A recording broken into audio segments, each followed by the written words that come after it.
What is everybody? Welcome back to the Transparency Idaho4 all new financial docs, Amazon clicks. Let's talk about it.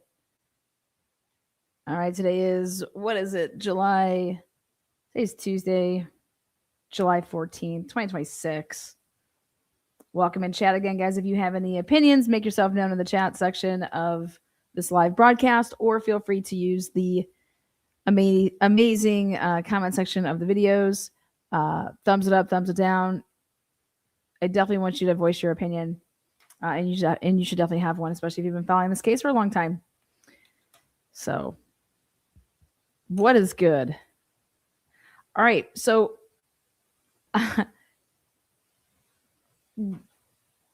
this is the state's exhibits, by the way,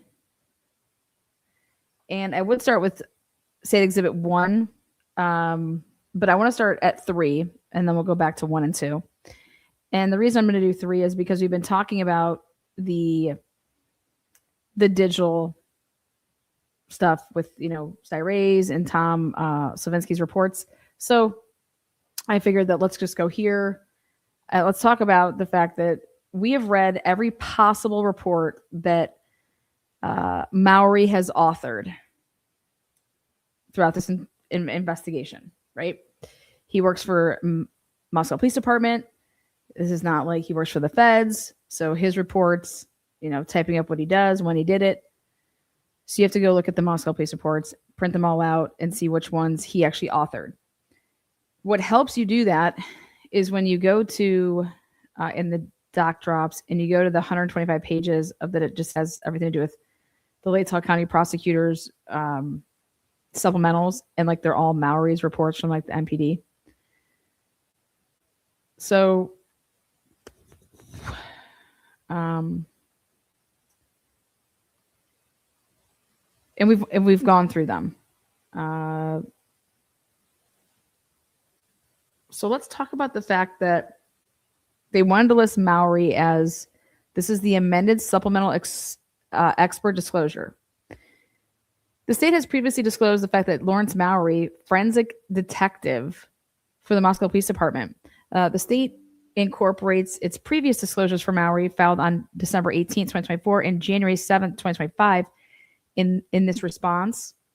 It is anticipated the state will call Detective Mowry to testify generally as an expert in the field of digital forensics. In addition to testifying in areas not requiring special expertise, such as search warrant applications, etc. So basically, in layman's terms, this is going to be a situation where if you were following along on the Karen Reed case and we saw Trooper Paul go up against the likes of ARCA. Even if ARCA wouldn't have been there, the likes of just not knowing what the fuck you're doing. And I have no idea what I did. I don't know when I did anything. I don't remember anything. I really wasn't doing anything in this case, right? So Detective Mowry was on board on this case day one. Remember interviewing people? We all know Detective Mowry. So here, the state says, hey, he's our expert. And the expert testimony anticipated by Detective Mowry is the expertise necessary to extract the contents of previously disclosed devices. Excuse me? The reports that we have are Detective Mowry sending or writing down that he sent gophers such as Danny Vargas, hey, oh, you're going to go to those autopsies? Here, take these phones with you and drop them off, and let's see if the people out there over there in Coeur d'Alene can download these phones and shit like that. And we're talking about the victims. We know they didn't do anything with Bethany and Dylan's phones, very minimal, right? They didn't do a full file extraction. They downloaded them the day that they had them on the 13th at MPD. They didn't get search warrants for the phones. They didn't do shit as far as those two phones are concerned, which you would want to do so that you can back the statements of your witnesses, basically. So, so this expert testimony anticipated by Mowry is the expertise necessary to extract the contents of previously disclosed devices. The remainder of his testimony will be factual testimony based on his review of the data. Every report I have has him saying when he can get around to, going through the extractions, there'll be a report filed. There is no fucking reports of anything to do with anything with people's phones. Let's take a look. It is anticipated that Mowry will provide testimony that during his review of the following devices, he did not find any connection to Brian Koberger. So that's what he's testifying to? Think about this, guys. Because remember, this is Brian Koberger is on trial. Nobody else. And Ann Taylor tried to make a push for like third-party culpability, right? So the first thing is that these are things I want to point out, is that in college in 2022, there is no way that you're going to college without a laptop. Ethan was always at the girls' house, right? Well, let's take a look. MacBook Air belonging to Kaylee, Dylan, Xana, Maddie. MacBooks. Where's Bethany's MacBook and where's Ethan's MacBook? Guess what? They don't have them. I find that hard to believe that Bethany's getting the kind of grades that she's getting and doesn't have a MacBook or some type of a laptop.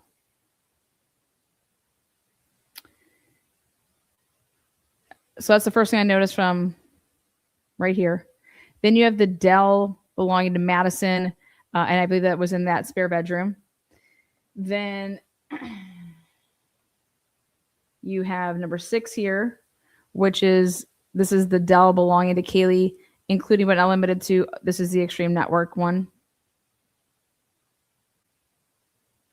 And then here we get to this one, which is the iPad. You guys, nobody's doing work on iPads. Nobody's doing schoolwork in college on an iPad. You need Word. You need, get the fuck out of here. Okay, let's just not kid ourselves. But hey, oh wait, we have an iPad belonging to Bethany. Awesome.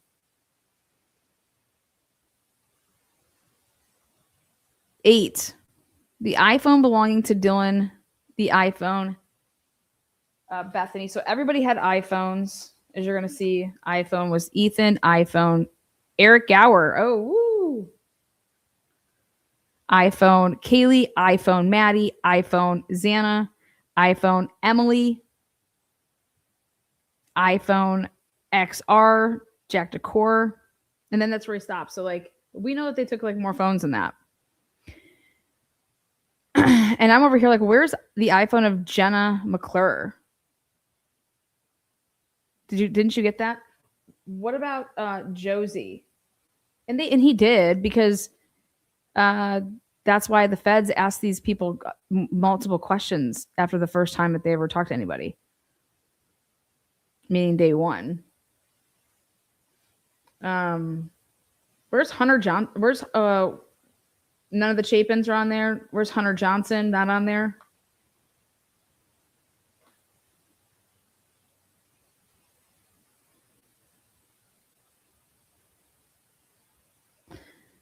Next, it was the Apple iCloud accounts belonging to the defendants. So Brian Koberger, Bethany, Dylan, Jack, Kaylee, Maddie, Ethan, and Xana. AT&T records associated with the defendant, Jack Showalter, Maddie, Xana, and Madison.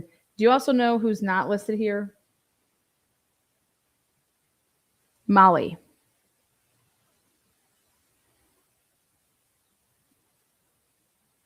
Now, they could, again, guys, this is about giving the testimony about this. So, like, when you pay close attention, you're going to see where they're not going.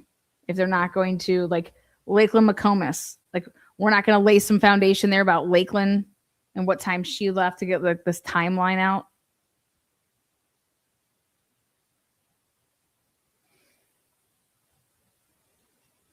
There is not a single report that's listed as to any of these people and what the contents of the phone told him in his investigation. We get to AT&T. I said that, okay, 19 and 20. Google Gmail accounts belonging to the defendant and Kaylee. That's it. Google. Google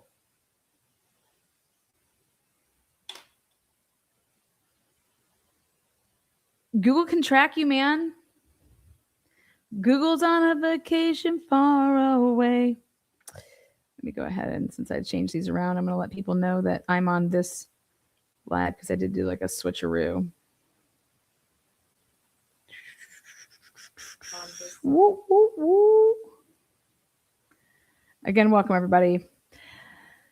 Happy Tuesday. If you guys are rooting for Spain, Spain just beat France.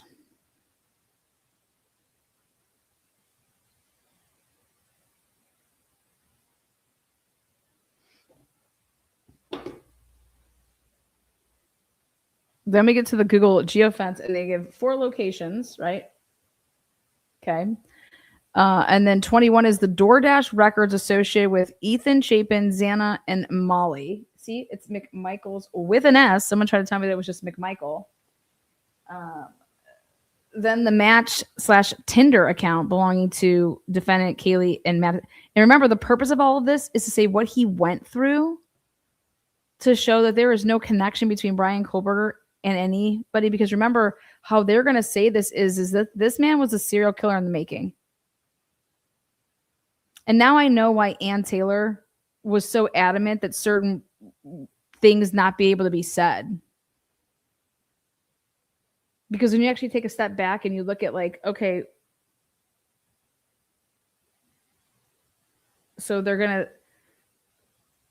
route now is that, hey, he wasn't stalking. He could have killed anybody because he was a serial killer in the making. And we're going to go through and show you how.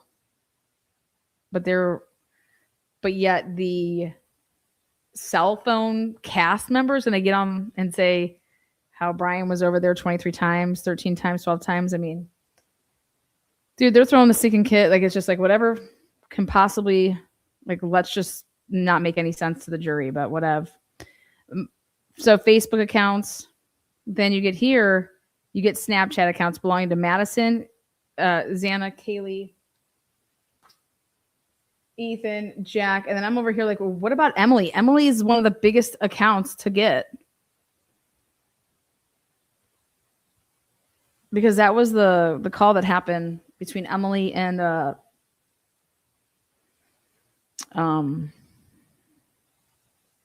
Dylan. Also, there's Jenna McClure. I mean, TikTok accounts belonging to the defendant, Maddie, and everybody. T-Mobile records, Tower Dump. This number account records associated. Oh, so here we go, Molly. But just they're the account records. Reddit account belonging to Kaylee. They're going to talk about the Uber records belonging to Eric, or at least they went through. But why didn't you ever go get the Lyft ones? He had 2 apps that he was working. Where's the Lyft? They never went and got those. I don't know how somebody gets in touch with you if they don't text you or call you to say, come and pick me up or use the app. It is anticipated that Mowry will provide testimony that during his review of the following devices, he did not find any reference to Kaylee, Maddie, Ethan, Bethany, Xana, or Dylan. The defendant's Reddit, the defendant's Amazon accounts, the Dropbox, the Microsoft One, all these.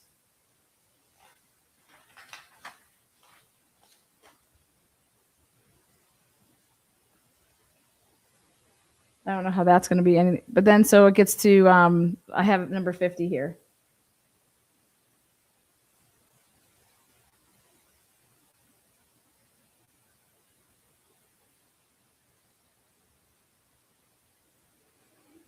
What about the SUV Explorer logs? Who went through that? That's not important for the state to establish that, you know, do you guys notice how the Wi-Fi, the charter isn't on here?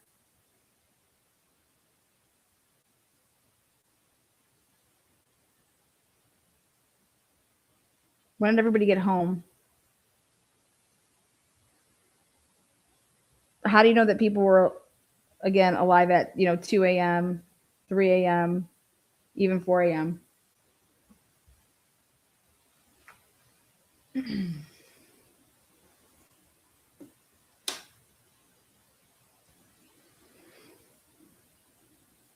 It's pretty crazy. And then guess what? That's it. Then it goes to there's no disclosure. Like, what did any of these things? All he was going to testify to is that I went through these and I couldn't find anything to do with Brian Kohlberger. So then they're narrowing the scope on direct examination with Detective Mowry. The scope for Mowry is this big. If you're just going to ask, so over the course of your investigation, how many devices did you collect? How many did it and blah, blah. And you went through what devices? Blah, blah, blah. You know what I mean? And out of all the material that you went through, how much data did you go through? And none of these devices ever communicated with Brian Kohlberger's, and Brian Kohlberger's device was never, you guys had a search. Like Danny Vargas is the one that searched a bunch of terms in people's phones and said that they weren't there, to include Papa Rogers, But if he keeps his direct examination like that, and by the way that Bill Thompson was planning on going about this is he made some comments about the fact that, kind of like how they did with Nicholas Guerrero in the Karen Reed case, they had him come up a couple different times. Bill Thompson was talking about the fact that he was going to bring up his law enforcement people at a couple different times because of the flowing of the investigation and the different parts that they did. And so to just kind of like understand that. Okay. And so the defense is just going to say, we have no questions for this witness because he can't link any of this to Brian Kohlberger? Or are we going to get into, are you going to have to recall him? Because if Ann Taylor wants to get into other parts of Detective Mowry's, bullshit, you don't think that the prosecution is going to be over here objecting to the relevancy of these questions and objecting to outside the scope of direct examination?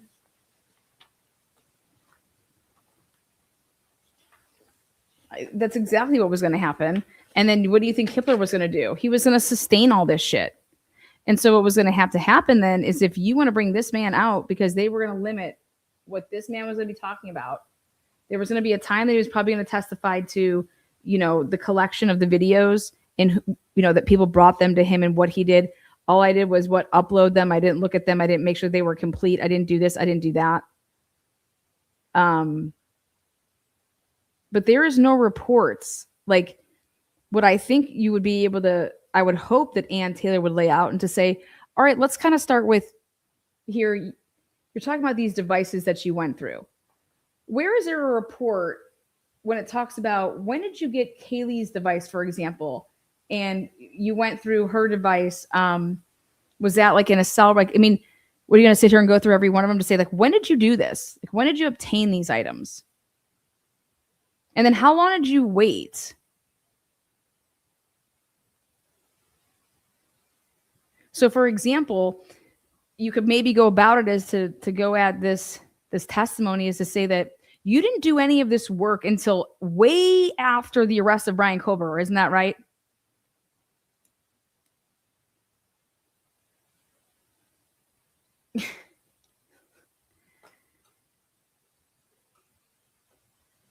But Ann Taylor was going to have to get creative with how the scope that the prosecution was going to bring is this. Now, how are you going to get all up in that when you really need that, you need to like thread the needle? And you can, but that takes talent. Sorry. And I just question, I think the way that you're going to be able to do that is when you start asking for specifics with timeline. You're going to have to, get him to be specific with his, I would be objecting if I was Ann Taylor to lack of foundation, make them lay hella foundation, because that's just going to widen my ability on cross, right? The more questions that are asked, where they have to go with it and things like that. But remember, you were sending off, we have chain of custody. I wouldn't be stipulating to anything with chain of custody. I would not stipulate to anything with these people. None. And do you want to know in the Dan Moore case, do you want to know what those fucks, those lawyers stipulated to ahead of that civil trial? The nerve of his defense or his civil attorney, whatever, because it wasn't his defense attorney. It's a civil case. Stipulating to all of the fucking videos, the surveillance videos. And I'm like, what are you doing? What is wrong with you? You need to bring these people in here to lay it all out here. Who went and obtained these videos, that they're accurate timestamps, all this crazy shit. Because everything surrounds this whole white truck bullshit, right? I just can't even believe the shit that they did. But as you can see, we're reading through these documents. Ann Taylor wasn't stipulating. She was like, what do you mean we're going to have some generic tip? Because remember this, guys, how is this all going to come out to the jury that Brian Kohlberger even got on the radar when you're not going to talk about IGG? Because there was just this generic tip that led law enforcement to begin to investigate Brian Kohlberger. So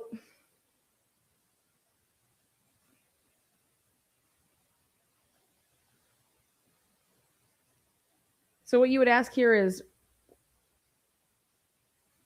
how many reports did you author in this case, Detective Mowry? And so, for example, the Mac Air belonging to Kaylee Gonzalez.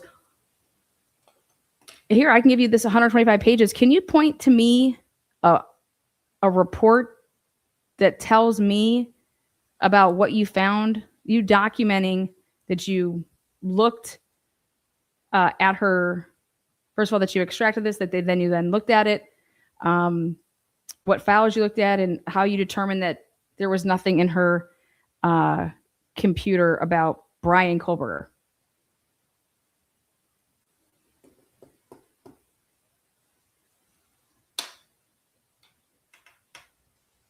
Oh, wait, there is no report. So when did you do that? Is that also why you don't have any opinions? It's just like, it's just, hey, there's no Brian Kohlberger here.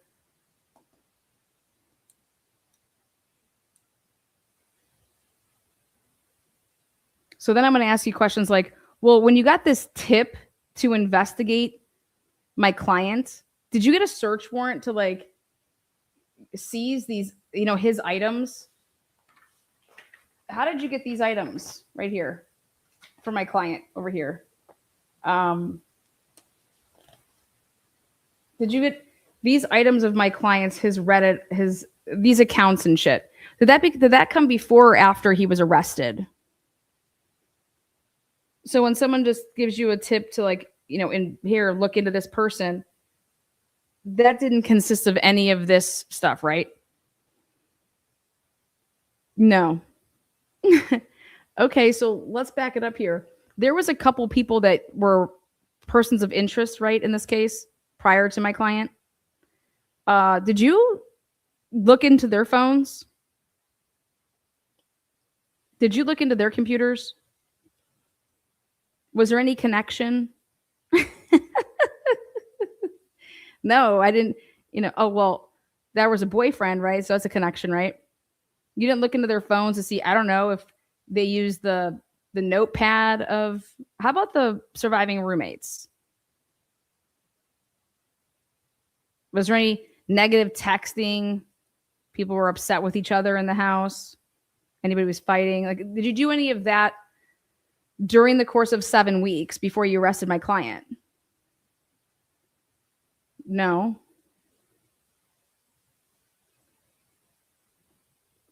I swear Lana owns stock in a paper company. Hell yeah, baby. Nothing but fucking the hits. Nothing but the hits. I mean, nope, didn't do that. So prior to the arrest of my client for 7 weeks, you guys didn't do anything, right? What did you do with the digitals that you obtained when you were asking for people's phones and asking for people's whatever the fuck you were asking for of them to, hey, can you just sign this away and can we take your DNA? You guys didn't go run that down and go send it off and get it tested, right? You just put that in evidence. Same thing with these phones of other people's, right? So were you not did it not matter to you what was on these people's devices? Did you think that it was just not, there was just no evidence? Why were you asking for them? To preserve it? Like, think about it, man. You weren't going through anything. There was no reports of you doing anything. And in fact, every report says that you got the download from a different police department, right? And you were passing these fucking phones around, right? Hey, can CDA do it down there? That police department? No. Can Walla Walla do it? Can these people do it? And you didn't even know where the phones were that belonged to the victims and the victims, because you never took a copy of, you didn't keep the surviving roommates, right? No.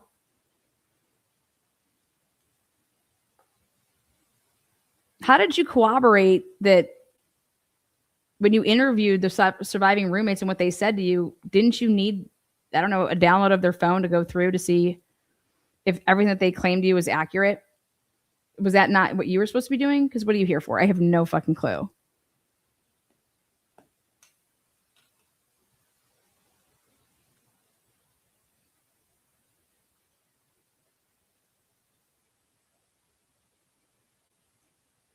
But clearly what they were going to lay down here is that we're going to keep Maori in a very tight circle, which is this. My point of this carrying on is just to show how ridiculous it is, and that the prosecution was going to call Maori and to literally keep it so fucking tight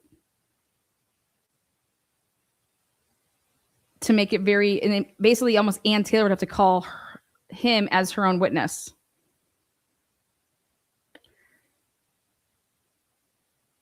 Okay. But I think a big hammer here is to explain to the jury that for 7 weeks, you didn't do anything.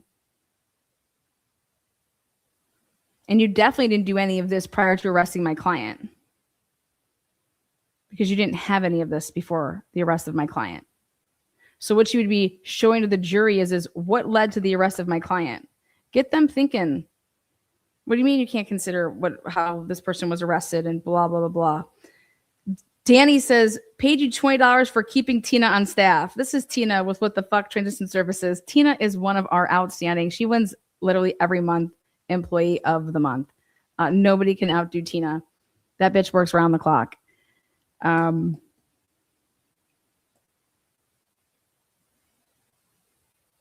your training and experience, Mr. Detective Maori,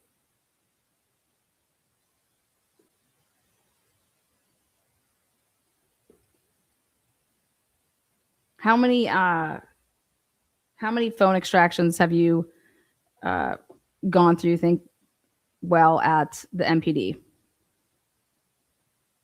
And then through your training experience, isn't it true that one can expect to find numerous things in somebody's, extractions? There's numerous ways to say that somebody would be connected to somebody else. For example, I noticed that you did not talk about the Wi-Fi at the girl's house. Now, you guys were interested in the Wi-Fi day one when you guys were trying to get the code, or you said the password. You kept on asking, what's the Wi-Fi? What's the Wi-Fi password, right? You guys were asking around to try to get the girls to cough up this information. But you also went and got a search warrant for it, right? Mm-hmm. And you wrote in one of the search warrants that the reason that you did that is because to look like a suspect that they could be actually on and connect to someone's device, right? So let's talk about that Wi-Fi connect. Was my client ever Wi-Fi connected? Because I noticed that you didn't list that as a way to determine that there was no connections. You didn't talk about that. Is there a reason you guys think that was left off? Because I think there's a reason. Because was Detective Mowry going to say that he didn't? Oh, I didn't have anything to do with that. Well, I noticed that you printed up some reports about it. The fact that you obtained it, aren't you the forensic guy? You're the forensic detective. Who would I talk to then? Who would have done that? You don't know? I mean, I'm going to ask every single one of you guys who was working with the charter Wi-Fi, because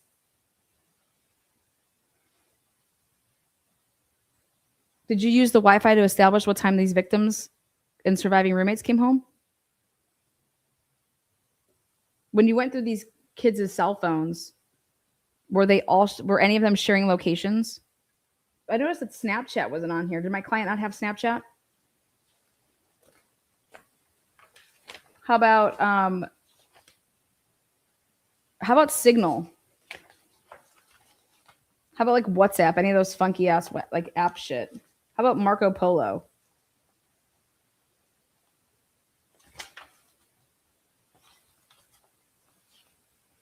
Have you ever heard of hidden apps that you try to if you're a cheater, you try to keep things away from people? Have you ever heard of that?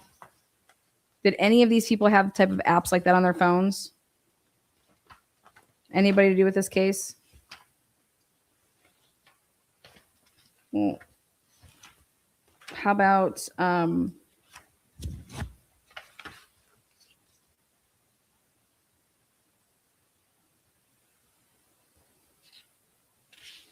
talk about Molly.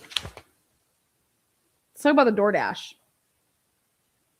Well, what about the Car Explorer too? Let's talk about that. Let's talk about Molly, Detective Mowry.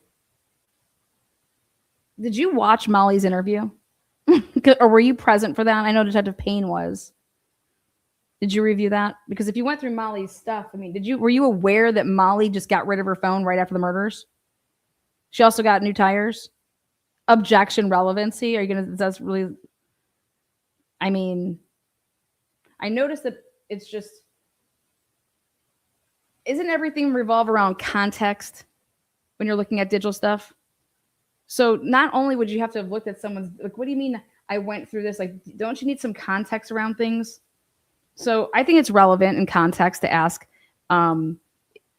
if you watched these interviews that had to do with the people's phones that you said that you were fucking going for, right?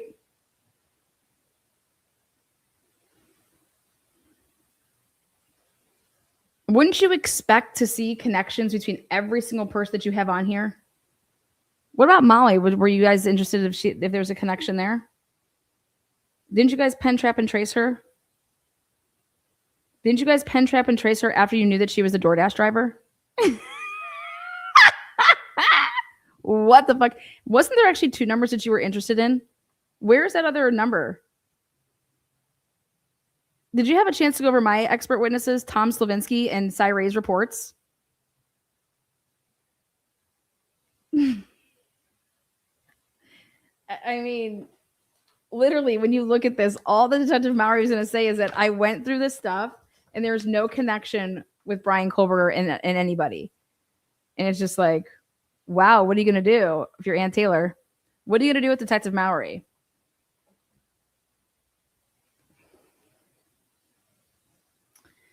Okay, next topic is, I think we beat that I mean, we beat that pretty good, right? Detective Mowry was literally, I mean, I should just bring, what can he talk about? What the fuck is Detective Mowry going to say? Detective Mowry, you testified at prior proceedings, correct?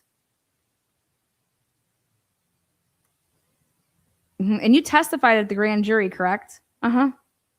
So you have a grand jury proceeding, and then was it one or two other hearings that you testified at? Okay. Do you remember how many times you said, I don't know and I don't recall? Or that wasn't my role? Are you aware that I asked you a question which said, Detective Mowry, what was your role in this investigation? Do you recall that? Would you like me to refresh your recollection? Your Honor, may it please, can I approach the witness here? Hand that motherfucker. Here you go. This is, here, give him that booklet. Detective Mowry, if you can go ahead and take a look at page 2, and don't say anything out loud. Do you recognize, after you examine page 2, of what that is that you're looking at? Oh yeah, my testimony at Okay, great. Let's talk about that. So, after reading page 2 and 3, does it refresh your recollection that I had asked you what your role and duties were and what you were in charge of in this case? Yes, I do now recall that. Mm-hmm. And after reading that, do you recall that you said, and then you would just read off what he said to you? Is that accurate? Do you recall that?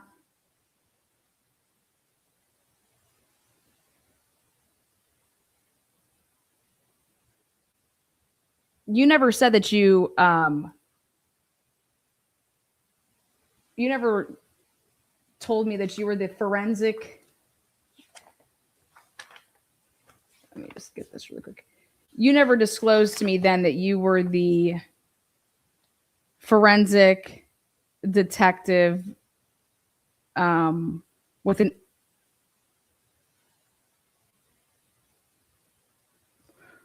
who was an expert in the field of digital forensics. Did you?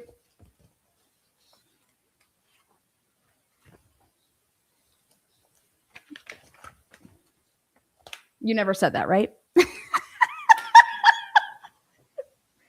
In fact, you just were like, it was meh. There was a lot of things that I asked you if you were a part of. I'm allowed to lead on cross-examination.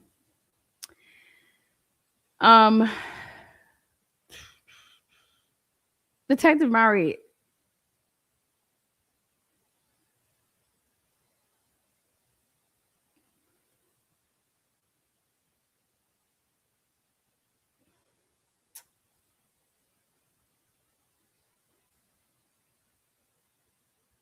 Who wrote up all your search warrants? Who helped you with the language with all of your search warrants? All this extracting that you did, they came from warrants, I'm assuming, so that you could actually, extract the material. Mm-hmm. Yeah. Who helped you on all that language? You said that it was prosecutor here, Ashley Jennings, right? And Nick Balance, right? Who's Nick Balance? Make this motherfucker relevant. And isn't it true that you wrote for these applications, you did a couple of different of those? What are they? I think they're called affidavits. Is that what? Mm-hmm. And you actually cited and wrote about the fact that you consulted with what? Some FBI peeps? Was that Nick Balance? And it's true, isn't it true? Tell this jury that you relied heavily on Nick Balance, right? Come on, man. Do you recall what you relied on Nick Balance for? I mean, we could sit here all day and just start laying it all out if you would like, but if you could just recall like what you did, this is probably the biggest case you've ever worked on, right? Okay, you fucking idiots. All right, expert disclosure in Shane Cox. Now, we get a little bit more of a timeline that they want to disclose to us, and Shane Cox is going to testify to the fact that, and I'm going to be hell of objecting to this, but Cox can summarize records obtained from Amazon.com for Brian C. Kohlberger as follows.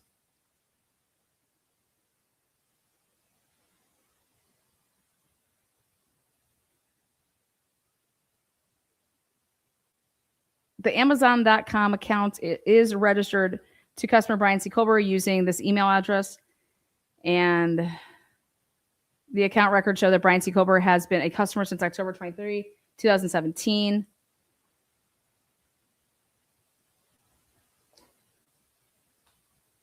There's the addresses. He changed his address on July 11th, but the phone number never got changed. So it was its old phone number.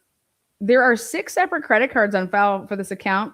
3 cards issued to Brian C. Kohlberger. This should tell you guys, go check out your Amazon, man. Anytime that you've ever put a credit card on there or a different debit card, they keep it, they store it, they got it.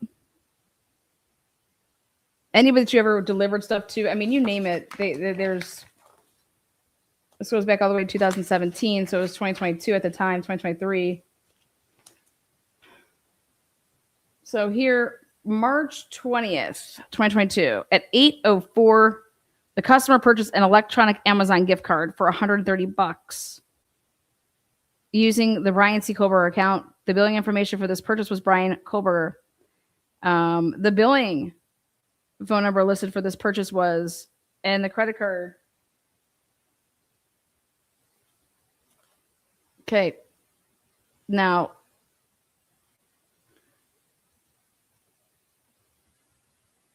look at this. 4 hours later. 4 hours and like basically 4.5 hours later. After purchasing the gift card, he then goes and purchases a K-bar.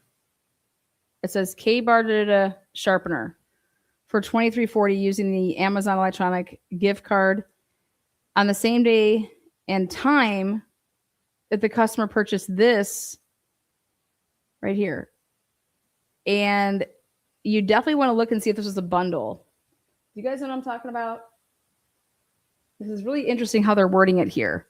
Why wouldn't you just write all at the same time? I mean, so was it in your cart? Were both of these items in the cart?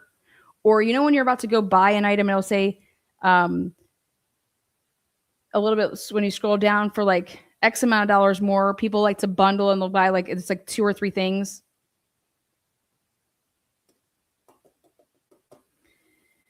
So I'm curious, was this a bundle?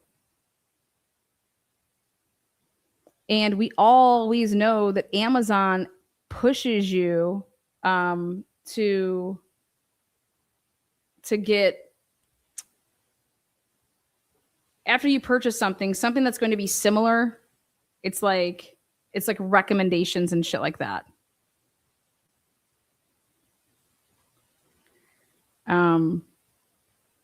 So now we're going to go back to this timeline. So now the same day, but now this is at 3:25.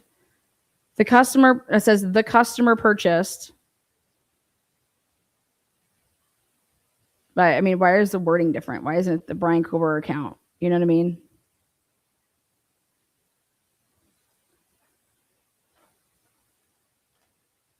But whatever. Hey, so that same day now at 3:25, you know what? I'm going to get that omega-3 vegan DHA supplements, Garden of Life, for $44.78 using the Brian C. Kohlberger account.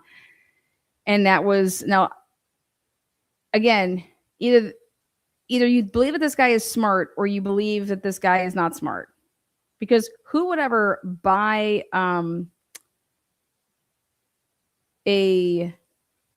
people are like, why did he buy a gift card, right? I would like to know that too. But at first I thought it could be potentially because I don't want to put a card down because people have issues with that. So, but here he used his Visa card to buy the gift card for $130. And then he purchases, like I said, the sharpener and the K-bar that comes with a sheath. It wasn't like he was, show me that he was looking up sheaths when we get to this next part. But who then would ever use the gift card and go over the amount to then actually use your Visa card? If the whole purpose was to hide the Visa card that paid for the gift card. But at the end of the day, if something was being done in an account, it's all on there. I mean, I would never think that I could go into my account of anything that would be tracking shit and delete the history that what that may delete is if you're sharing an account with like a spouse, and it's going to delete it so that person can't see, because let's say that you bought something for another girl or a boy and you were, sending it to other, to people. And then so you're deleting stuff out of that. All that ever would do is so the user of that account can't look at something. But that's never going to delete your fucking transactional history out behind the real end of it. That's laughable. Anybody would know that. That's like somebody deleting from their phone calls that they made. Same thing, because your girlfriend or boyfriend looks at your phone and it's like they can't see anything that you did. But if you actually downloaded that phone, it's all there. So it's like, why would you go and buy? If he's trying to hide the fact that he bought this, why would you ever go and do this? I mean, literally, it wasn't like he did this like 2-3 months later and forgot and made a mistake like that. I mean, this is the same goddamn day that I'm going to then buy this. It goes over the amount that I have in the gift card, forcing me to then use. Like, they're acting like making that's like a big deal, where it's like, if you bought a Visa gift card and you still sign on, and you didn't sign on, what if you didn't? Why wouldn't he have signed on to, how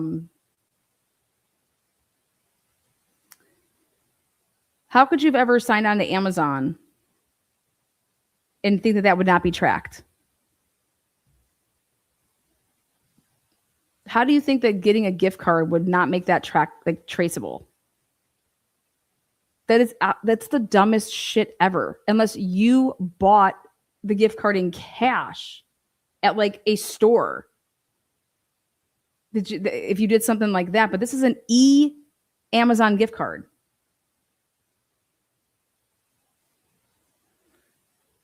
Again, that's why it matters with the timeline here. Okay. So the way that they're going to lay this out is that here, there was 6 separate cards associated with this. So at different times, like think about it, over the times you get new cards, even if like after the how many years, then the banks have to issue a new debit card, all that shit. You start putting your PayPal card on there, whatever. On March 20th at 8:04, the customer purchased an electronic Amazon gift card for $130. This was the day that happened. So if anybody's going to say it was a gift, the fuck it was. Go show me whose birthday it was right then and there. Oh man, I forgot. Here, let me get this Amazon e-gift card really quick. And let me give it to my dad. No. This electronic Amazon gift card was purchased on March 20th, 2022.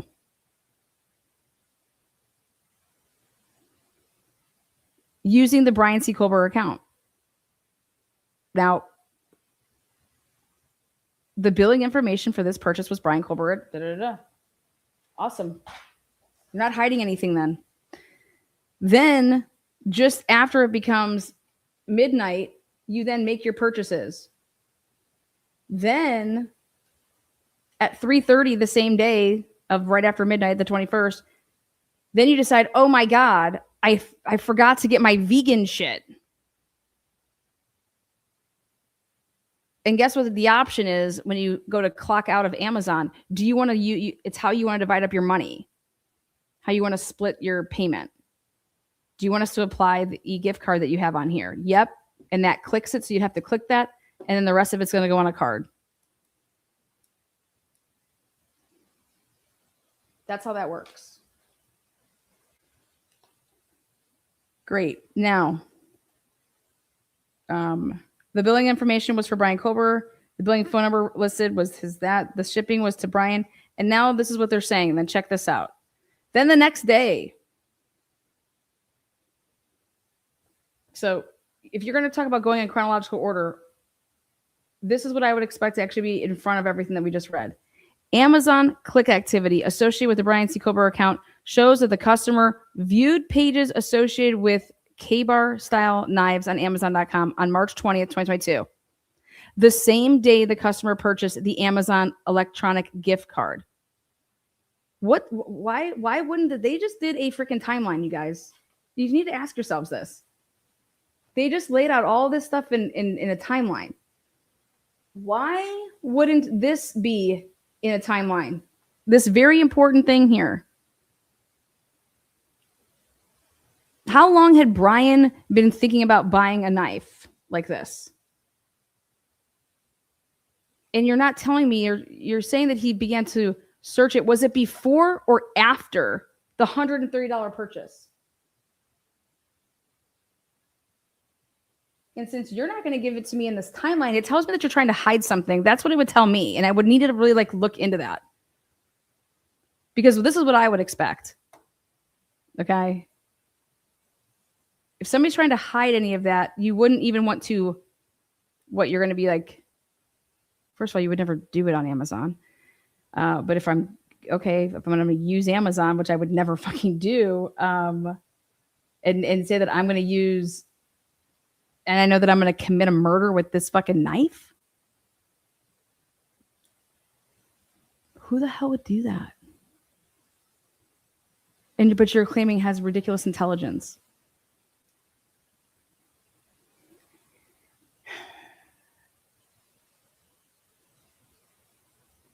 Yes, J. No, yeah. An e-account, an e-gift card, when you do it, it just adds that money to basically your Amazon, and it's there. And when you go to sign out to your cart to then, hey, I'm ready to pay, you then can pick how you want to pay, and you can use that gift card. You also have the capabilities to send e-gift cards to people as gifts. Okay. So I'm over here. I'm like, wait, why are they telling us right now that now they want us to know that Amazon click activity, click. And now this is what's interesting to me about this is that this click activity is different than what we think actually clicking on it is. And so this has to be explained. Because it's not just because you clicked on it. That's not truly what that means. But Amazon click activity associated with the Brian C. Kober account shows that the customer viewed pages associated with the K-bar style knives on Amazon.com on March 20th, 2022. When? What? You don't have a timestamp of this? That doesn't make sense to me. And then in parentheses, the same day the customer purchased the Amazon electronic gift card. Well, was it before or after? Does it matter? And on March 21st, 2022, the same day the customer actually purchased the K-bar knife, and I look at March 20th, he purchased it right after midnight. He bought the gift card at 8:20, 8:02, and then bought it 4 hours later. So was he searching was he all up in, how about, did he go to any other websites just to I'm going to buy at Amazon, but you didn't, if you got a gift card for $130, don't you think that you did some research beforehand that you knew that it would be $130? But in actuality, think about this. If you actually did the research beforehand, how would you not know that it was only $82 and that you only needed to buy a $100 gift card? Think about this.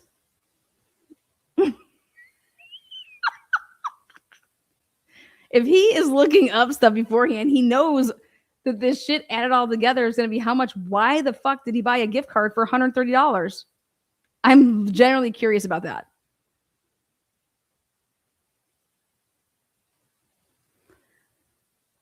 So on March 22nd to 27th, and Brian, man, what kind of, how did you not have overnight delivery? Does he not have Prime? Okay. But On March 22nd through the 27th of 2022, the Amazon.com click activity for the Brian C. Kober account shows each day that the customer, so during that time period, each day that the customer was viewing pages associated with shipping progress of the Amazon.com. Dude, do you know how many times a day my son asks me to look at Amazon to see when his freaking stupid squishies from Nido are coming? Oh my God. I'm just saying, like, are they going to say that, hey, he kept such a clean eye on that because he wanted to make sure that nobody saw that he bought it? I need to get right outside. And because guess what? They take a picture of it. And sometimes they actually ring your doorbell. They take a picture of it. And after they leave it at your door, I mean, I know that we have that heavily happening here. Like they take a picture of it. And that's part of like the receipt that comes with you. So so during these days, so this wasn't like no overnight delivery. This was also, he hadn't visited a WSU yet. He didn't have when did he have that meeting with what's his name? To try to get that internship, right? That was I swear that was in April. Right? If my memory serves, as Brett Payne says, if my memory serves. Okay, so he did all of this. I look at Amazon. I look at Amazon delivery programs hundreds of times a day. It's sickness. They ring my doorbell now. And I'm like, guys, I really don't want you doing that. You know how much that's like just makes you jump when someone like you're doing something you don't even realize it. Ding ding. Make sure the Nidos aren't left in hot car. Make sure they know not to microwave it. Oh my God, who is microwaving Nidos? Oh my God, what are you guys doing to your Nidos? Now, so hey, this is what was happening to check on that progress. Was he as concerned about his vegan shit? Now they jump all the way to November 15th, 2022. Amazon.com click activity for the Brian C. Kober account shows that the customer navigated to a page related to the deletion of account activity. Now, this is what blows my mind. Between March 22nd and March 27th and November 15th to 22, I want to know, because I think it's relevant, what is going on with this account between these days? Okay. And when was this supposed to, like, what do you mean deletion? Like I was really interested. I wanted to hear this testimony. I love learning new stuff about what our phones can do and can't do, or in what companies, when they track us, what they can and can't do. I think it's great. But so here on November 15, 2022, Amazon.com click activity for the Brian C. Kober account shows that the customer navigated to a page related. And again, what does to a page related mean? To the deletion of account activity. What this says to me is that he didn't go deleting anything on November 15th. He went to go and see if it, to the page where it shows deletions, and to see if it was deleted. That's how I'm interpreting that. But I could even be giving them even more credit there than it is due because of this click activity and really what that means. Now, how about this? Ready? I'm going to tell you guys something. When did we get wind that this crime was that of stabbings? When did the news start saying that this was stabbings? Because I think that is significant, Harris.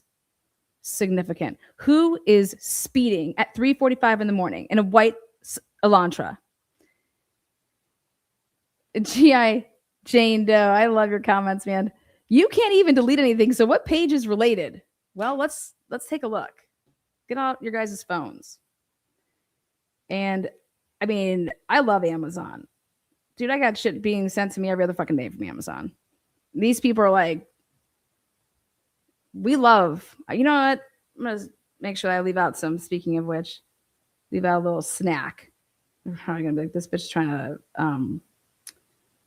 I've been, anyways, go to the, you can, and I just love how easy now it is to return at Kohl's when you get that. That's why I'm actually like using it way more than I ever thought I would, is because of the, how I can just return whatever I want at Kohl's, and they're like, yep, okay. And it's just like, all right, now let's see if I can go.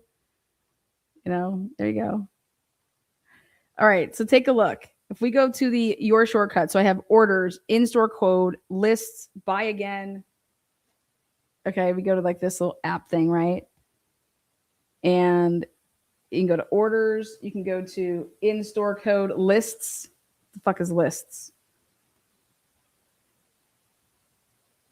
Lists and registries. Okay. What is account? Your address, login security. Oh, it has every single one of my freaking Visa, MasterCards, gift cards, everything. Your address, login and security, your price alert, browsing history, connected devices. Holy shit. Digital content library, shopping preferences. What is this? One-click settings. What is this? What's this one-click settings?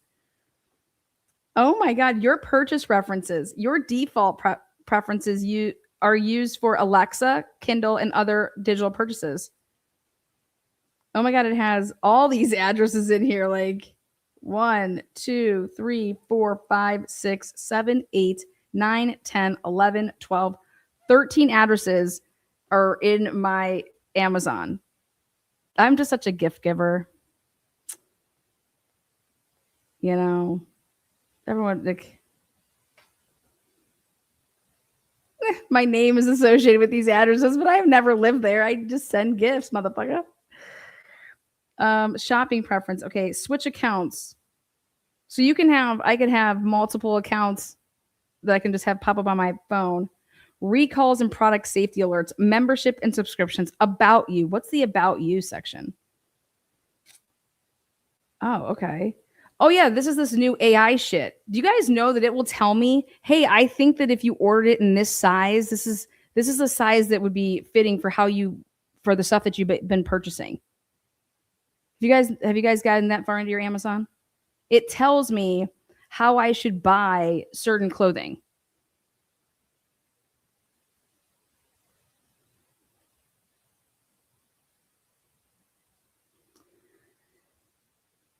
Product preferences, departments. So it tells me where I mainly like, aw, this is so funny.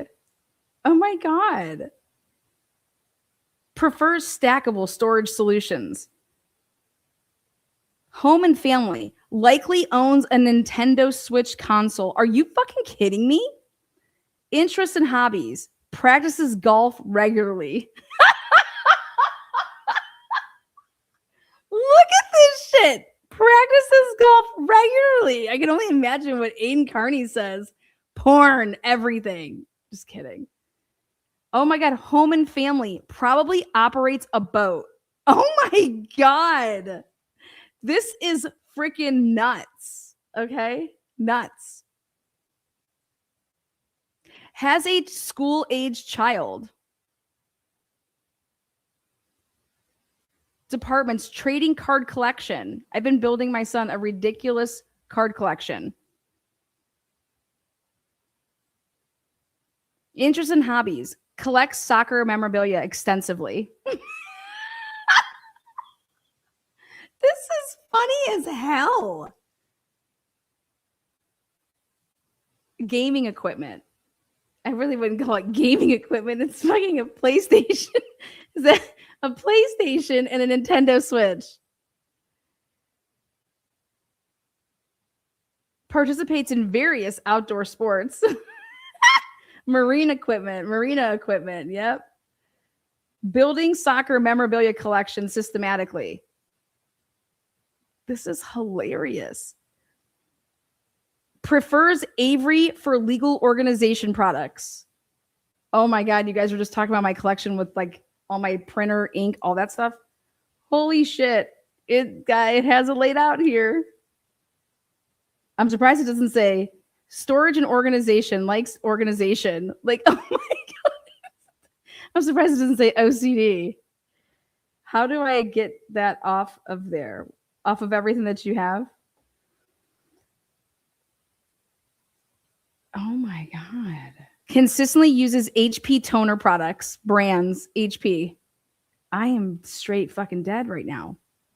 Oh my God. Departments, office and legal supplies. Departments, boys' clothing and accessories. Shops for boys' clothing departments. Relies on Amazon basics for office supplies. This is hilarious. Food and groceries, household essentials, women's clothing and footwear. You guys go through it? I mean, this is sick. So that's the about you section. Oh my God. Your credit and benefit balances. Why don't I have a courtesy credit balance? I spend a lot of money through Amazon. I got zero. Dude, your ads, privacy choices, request your data. I want to request my data. Do you guys know what I was doing the other day? I was looking up hell of motherfucking knives. Hell of knives.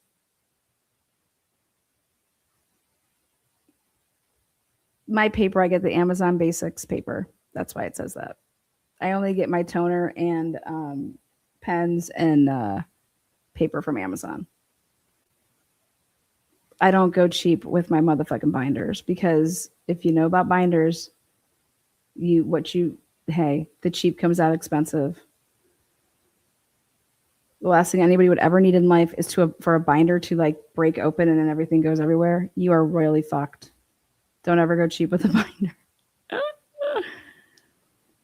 So this is crazy.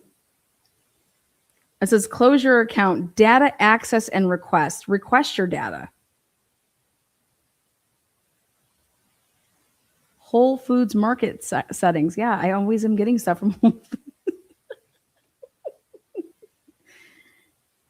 Well, because this was my genius idea. I was like, why would I ever go grocery shopping again? If I can have my basic list that like I'm always like re-upping every, come on, like boom, it's here. Let me just go buy my like, my meats and stuff like that. Oh, wow. Review your purchases reminders, your recommendations, your garbage. Ooh, I wonder if that's like the deletion. Your garbage.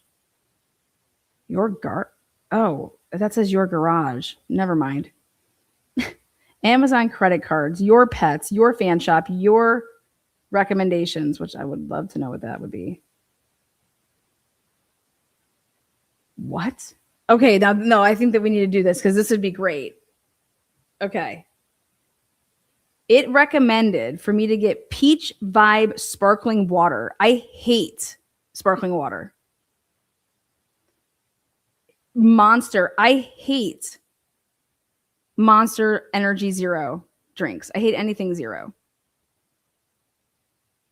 Amazon Fire Stick. Why the fuck would I've never even talked about that? A microwave? A microwave? Is it because I said the word microwave? This is wild. Bicycle standard deck of cards.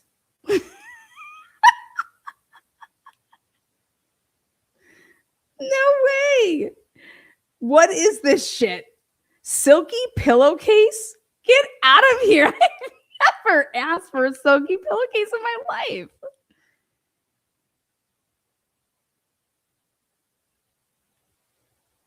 I don't even know what half of this shit is.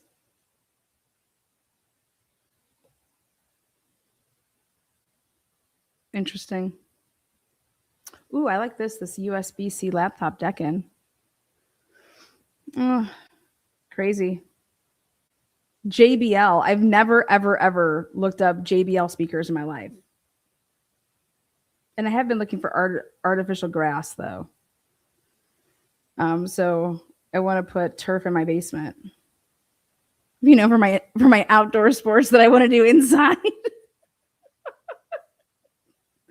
Oh, for fuck's sake. Anyways, Amazon, holy hell. Dude, this is such an invasion of fucking privacy. If you got a hold of my Amazon, you would know when I got my period. Because I know you could never tell from my attitude because I am just always perky. This is wild.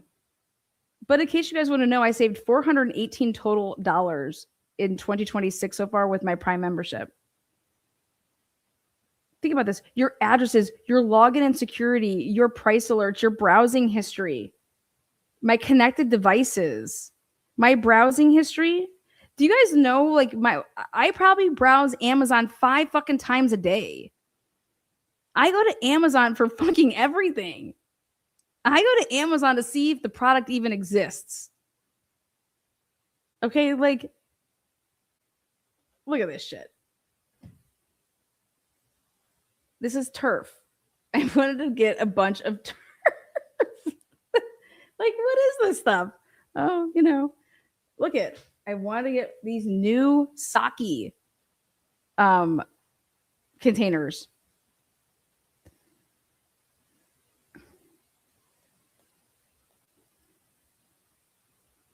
Unbelievable.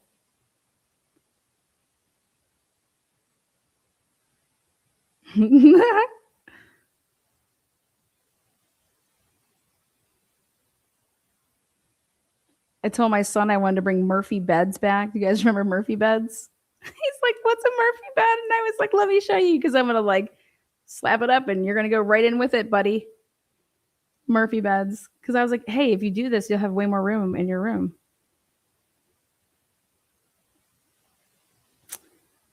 He's like, oh my God, what if I'm sleeping? It just it just goes up with me. I'm just sleeping. It goes, I'm like, it won't. Oh, shit. This is wild. I wonder how far you can go back. Anything that you searched. Wow. Digital content libraries, connected devices. Amazon on 3 devices, Prime Video on 4 devices, Kindle on 2. I don't even have a Kindle. I didn't even know that. How about this? I didn't even know that I had a Kindle. I have Kindle. I didn't even know this. I'm probably paying for it. Didn't even know it. Fire TV. I didn't even. What? I have no idea what's going on. No wonder I'm getting all these Apple and Amazon charges. I need to take a look at my account. Damn it. Anyways, this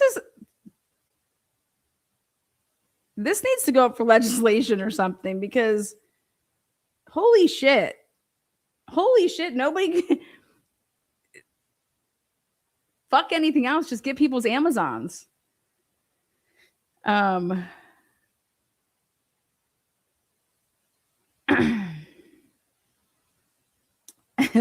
His room is that small. You need a Murphy bed, but you can't fit but you can fit a field in your basement. Oh, it's because no, I just wanted him to have more room. It's not like it's small. I was just being smart about it. I was like, well, if you really want more room, you could do this. So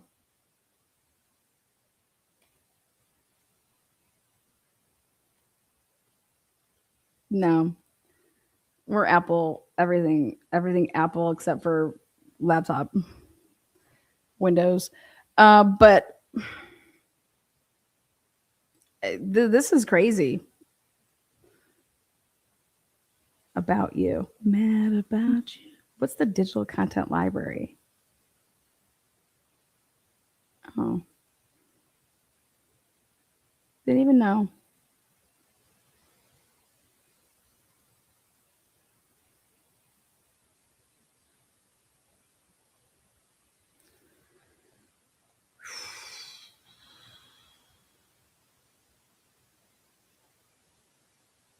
Anyways. So, back to Amazon here.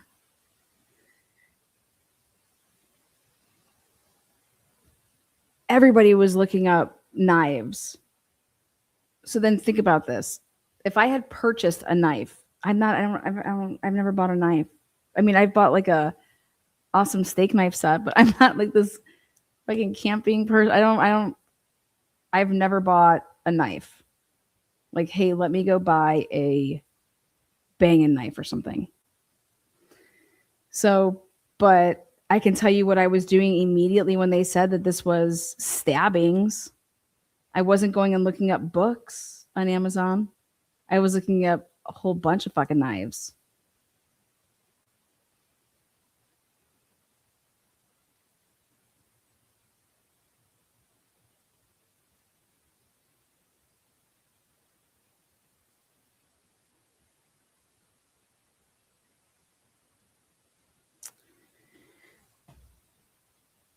But hey, now the 15th.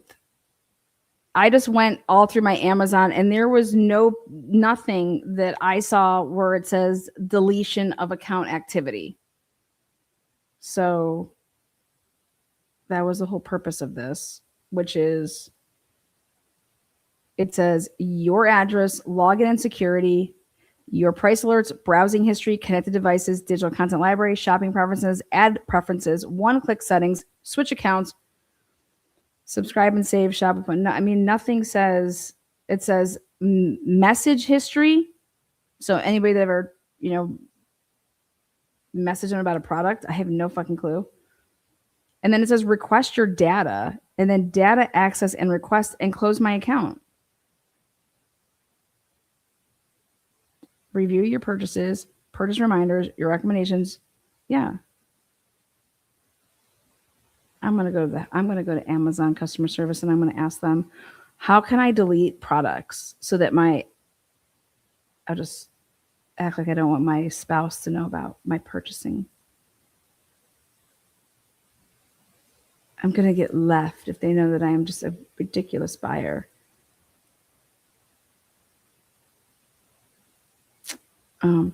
How can I delete my purchase history so my husband doesn't see it? There you go. Here's what we found for how I can delete my purchase history so my husband doesn't see it. Explore self-service options, check status of order, update order information, and unknown or incorrect charges. Edit your browsing history. You can remove items from your browsing history or clear it completely. Review your Alexa history. You can review, listen to, or delete your Alexa history from the Alexa app or your account. Manage your browsing history. You can turn your browsing history on or off. You're telling me that this motherfucker didn't look up any of this shit before, like, I'm going to go buy a murder weapon on Amazon?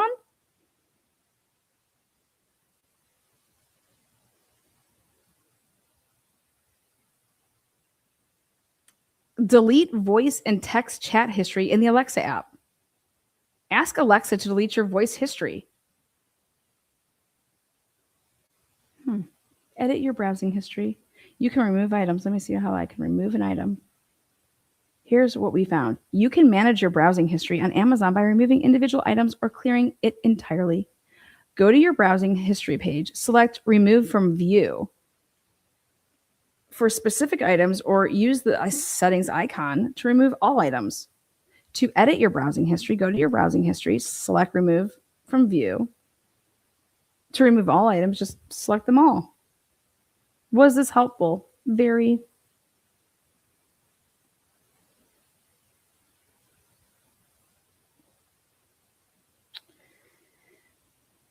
But anybody that would know and read this would mean that it's just deleted from this. Like, if you want to find out if someone's cheating on you, you don't go through this. You go to you go to your device. I mean, you go online, you go to like Verizon, T-Mobile, whatever. And you go to your in real time and look at their phone records and look at their text messages. You can't delete that. You can manipulate this, but you can't delete that. And that's what I believe that Shanann Watts ended up doing and what she found out in Arizona before she came home. I believe that her the people that she was out there with reminded her about doing it that way instead of going through his, phone. So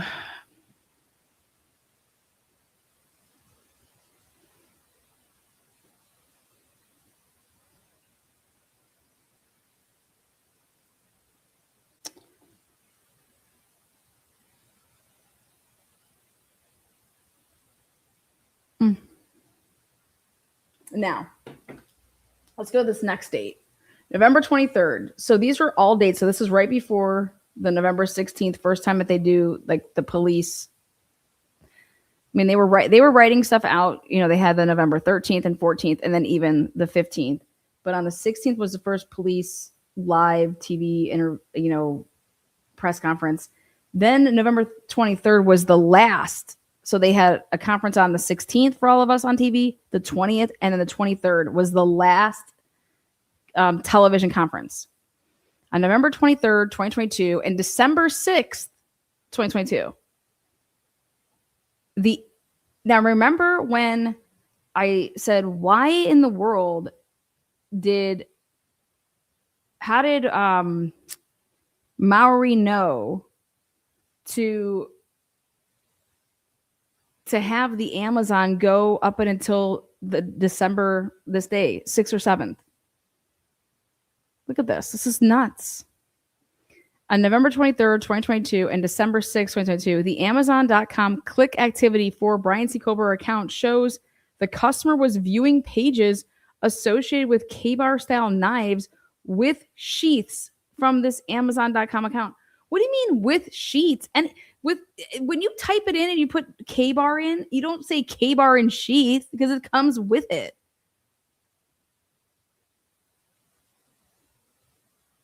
You think you typed in K-bar and sheath? Like,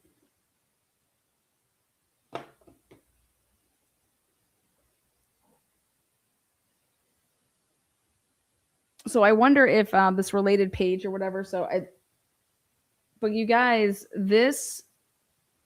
why aren't they saying what time of day this was? I want to know if this was before or after the police did another presser. And then the 6th, there was no presser. But he's in Washington. And then this is the days that they're saying he was looking and trying to buy a replacement.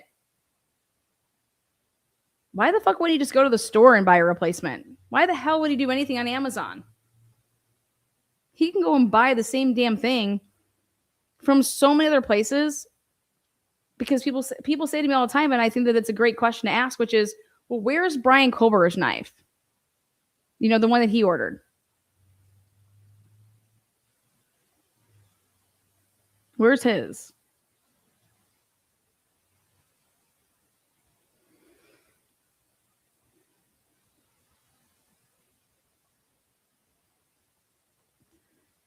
Karen gave 10 Truth and Transparency memberships. What's up, Karen? Good to see you in here. Dawn, what's good, girl? You are a new member. Cheers, guys. Again, I'm curious of the whole time on this day. And then December 6th, just interesting.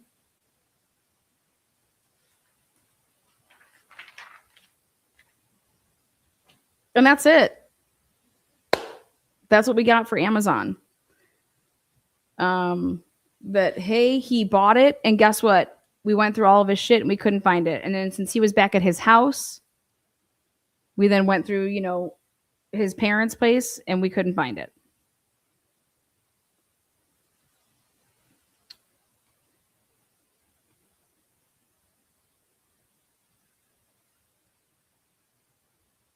Murky, great point. Well, not all knives come with sheaths. Maybe he didn't know if the K-bar did. What K-bar? Because he was looking up K-bars in general. I mean, his came with a sheath, so when he bought it in March.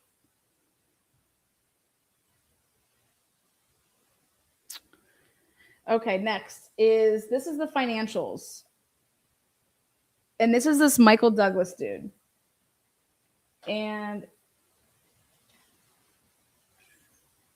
Michael Douglas was set to testify, and Anne was just like, what? And this is this pattern of life stuff that Cyree has a big problem with.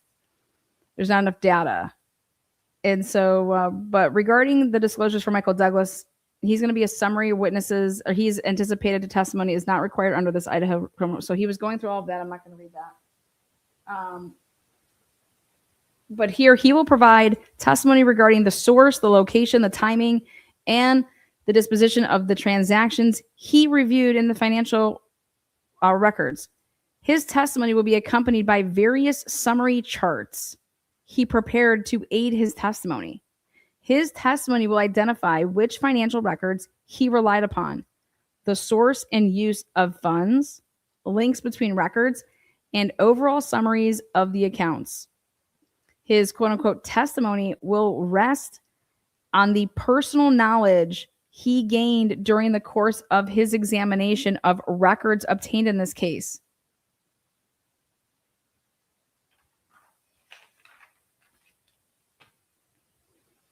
The fact that he performed routine computations and culling through all of documents to arrive at his conclusions does not require him to be qualified as an expert for this testimony. Here we go. Michael Douglas can summarize information from accounts in the name of Brian Kober received from the Crypto.com Washington Trust Bank. Now, the reason that I want to highlight this is, okay. Well, you're saying that from the accounts, plural.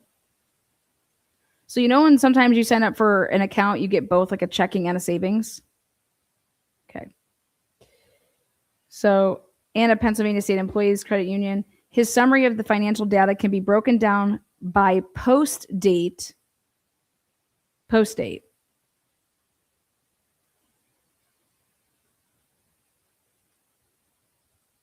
location, amount, transaction type, and or payee.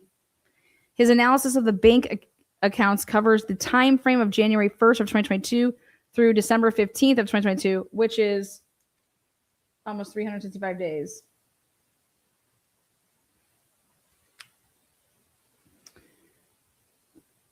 His analysis of the bank, noting that the WTB account was opened on August 26, 2022, which he says is of great importance, by the way. So think about this. Brian Kober gets to town, what was it, like June 26th or something? And so then, or maybe it was like right after July. Anyways, I think it was right at the end of June. So then basically 2 months goes by and he opens up this WTB account.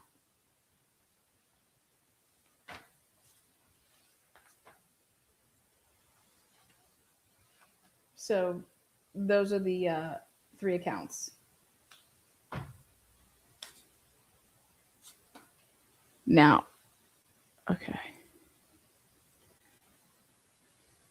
For the Brian Kober accounts, Michael Douglas can discuss certain transactions, particularly automated teller machines, so ATM withdrawals, occurring in the month of November of 2022.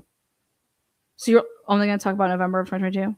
Michael Douglas can also describe a transaction payable to the Washington Department of Licensing. They're talking about on that November 18th date. Michael Douglas can explain that he observed photographs and footage as provided by the financial institutions linked to Brian Kober's accounts. For example, he can explain that he observed Brian Kober, the account holder, in a white vehicle making these ATM withdrawals. He knew it was going to come down to this. Now, think about it. What is the capability of these ATM machines now?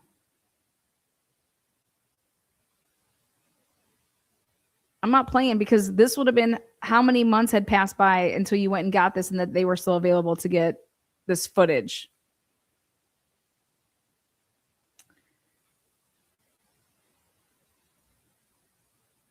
Three is Michael Douglas can summarize. So basically the purpose is to say, hey, he was in a white vehicle. Okay. I mean, and nobody's disputing that he just, okay.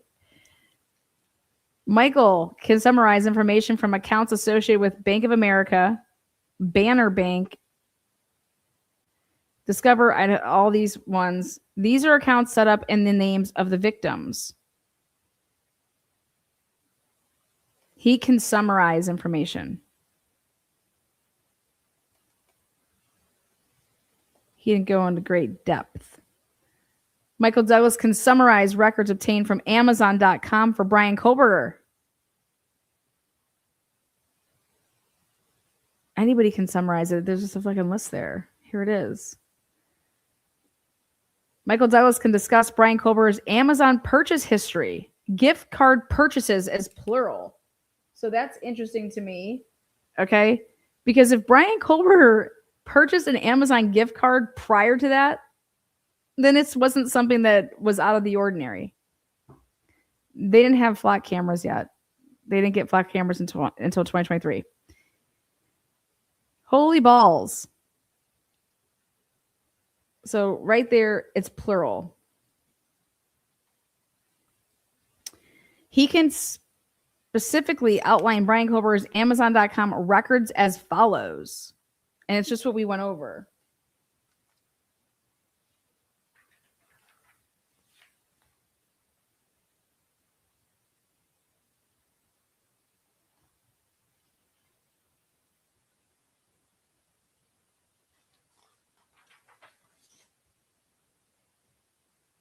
Okay.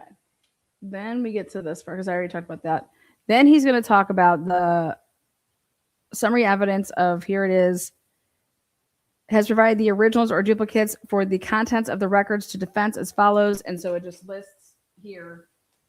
This is the description of discovery, and it's Amazon records for Brian Kohlberger. This is the date that it was discovered, meaning when we gave it to the defense. Meaning this is when it was turned over, like when the prosecution discovered this, this material. Prosecution. That's when Bill Thompson's like, we can't turn over anything that we don't have. But you know it exists, motherfucker, because you were involved in the whole goddamn investigation, you cocksucker. So these are all these things, okay? It lays it out. So basically this is just saying all of these records, these are the dates that we gave it to the defense.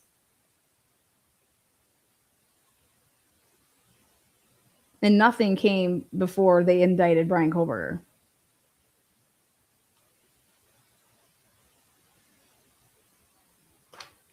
Now, anticipated expert testimony. Awesome. He just talks about himself, what he does. At trial, Michael Douglas will primarily testify to the analysis of the financial records and the purchases made by Brian Kohlberger. He can interpret bank documentation and provide an analysis of Brian Kohlberger's transactions leading up to and after November 13, 2022, i.e. the date of the homicides. These opinions will provide context and help the jury understand the nature of the financial records, spending habits, and transactions, including number one, knowledge of bank information. The state intends to ask Michael Douglas to render an expert opinion based upon his experience and knowledge of the banking industry. Michael Douglas can explain certain terminology on bank documents. So how did Brian Kohlberger fill out bank documents that he signed up for?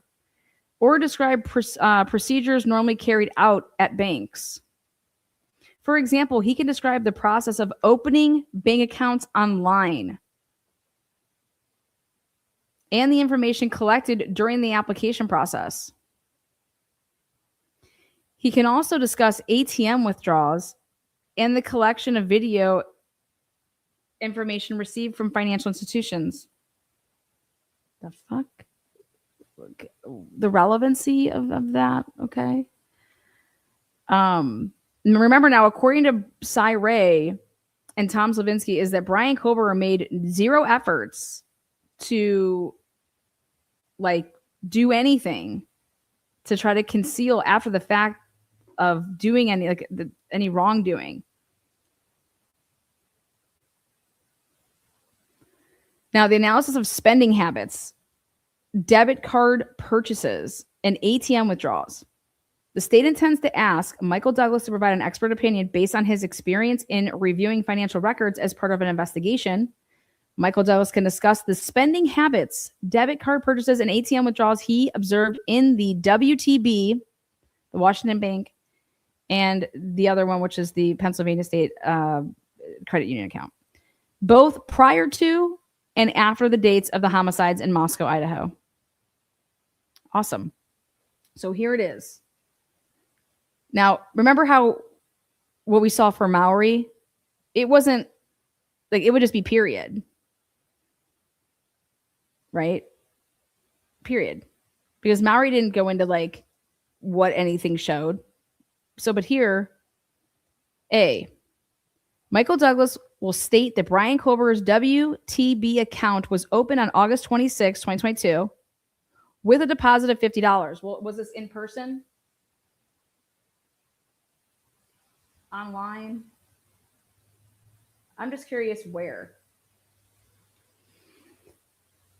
And then on August 30th, 2022, remember, he has to claim, just so we're all clear about this, Brian Kober has to develop a residency in Washington.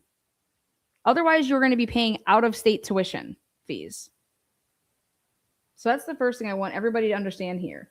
He was in the process of going about things so that he could obtain his that he's a resident of Washington.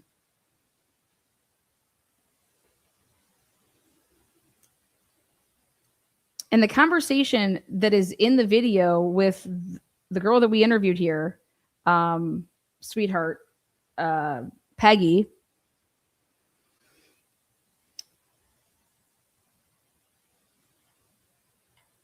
So here he's like, hey, Brian Kober opens up an account on August 26th with a deposit of $50. Well, that's what you have to do normally. They expect you to start it up with some money. Like you don't open up accounts with no money. So that's like normal for me to see 50. Yes, Peggy Gunn. Thank you. And then on August 30th, Michael Douglas observed that Brian Kober got a check basically or something that he did an ACH deposit if you take like a picture of the account, or if you take a picture of, when it goes in. But it's $2,023 ACH deposit in the account.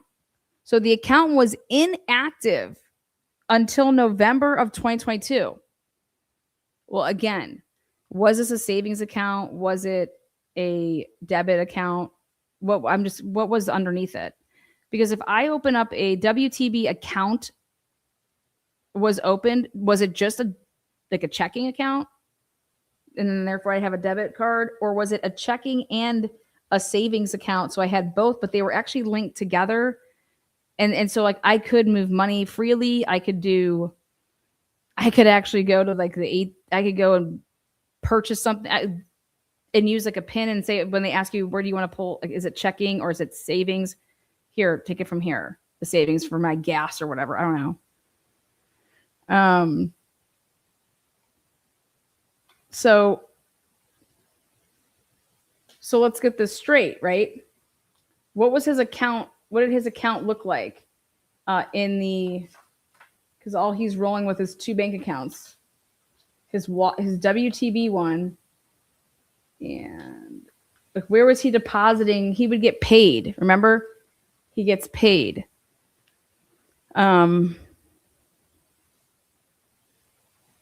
What is it? Every 2 weeks from the school. So, but he's like, hey, he opens his account, he deposits $50, and then on the 30th, he puts $2,000 in it, and then doesn't touch the account until November. And then he says, on November 13th, 2022, and forward, so on the day of the homicides, on November 13th, 2022, and forward, Michael Douglas observed 8 ATM withdrawals.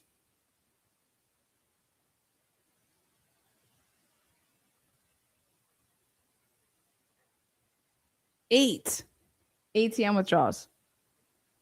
Michael Douglas will explain that the first ATM withdrawal occurred at 10:49 a.m. right after the murders, basically. Look at that.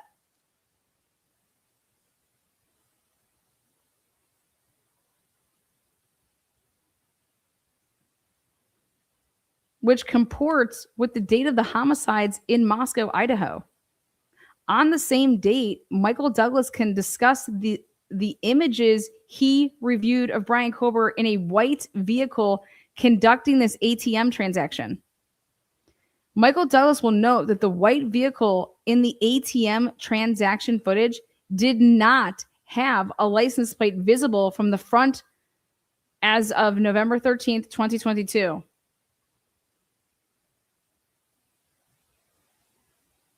Okay, which would make sense that in Pennsylvania, you don't need a front plate. In Ohio, you don't need a front plate. Okay.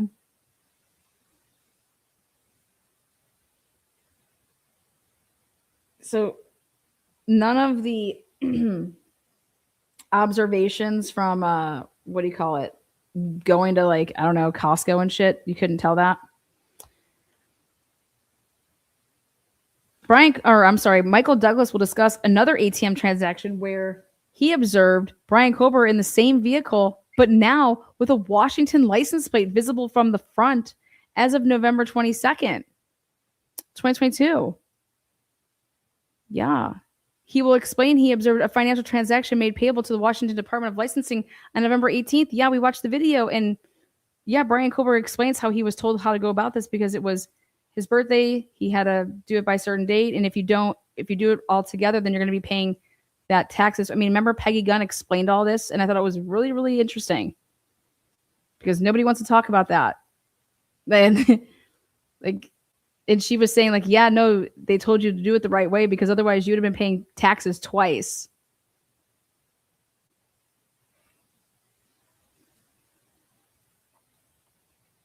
But hey, it was just about showing, hey, he doesn't have a front license plate here, and now he has one here. Well, guess what? You can't show that any vehicle at the crime scene didn't have a front license plate.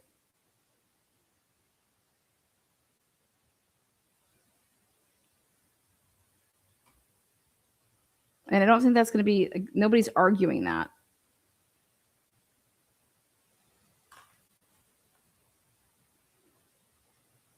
Like, this to me means nothing when we're talking about the fact that you don't have the car going there because Cyray and Tom Slavinsky just like literally obliterated you. So you're like,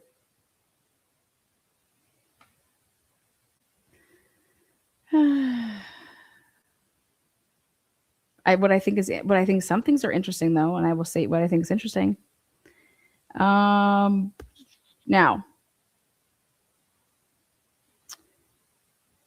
right here,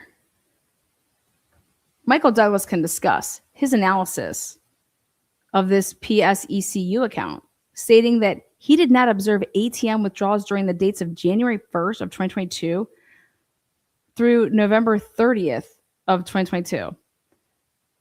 So wait a second. He did not observe any ATM withdrawals during this time period with this card. And so saying, okay, let me tell you why. Because why the hell would you ever use this card to do ATM withdrawals when it would cost you motherfucking money, you idiot?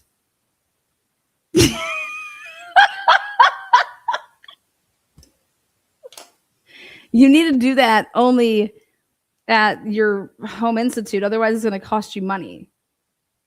Number one, just so we're clear. If I was to go use the ATM card, not at my bank, right? What are they going to do? They're going to charge me. So, but he wants to say, oh, but he wasn't doing it though in January, right? Over here, ATM withdrawing. Oh, but he wasn't even doing it when he was in Pennsylvania. Okay. Instead, Michael Douglas will explain that Brian Kober largely used his debit card, to make purchases. And I said this about Tyreek Pugh the night of the murder. He never used his debit card ever. And all he actually did was take out cash with the ATM, and he paid cash with everything, except for the night of the murder when he went to go get ice cream with Sheldon Jeter Jr. So here, Michael Douglas just wants us to know, and this is even Hitler even said, I have no idea what the relevancy of this is. Instead, Michael Douglas says that I'm going to explain that Brian Kober largely used his debit card to make purchases, including purchases in Moscow, Idaho, as well as Pullman, Washington, where he lived. So Michael Douglas will also speak to transactions occurring in Pennsylvania before Brian Kober moved to Pullman. Michael Douglas will state that he observed Brian Kober used his debit card at stores located in Moscow, Idaho in the months leading up to November. But he also used them, I thought, in November.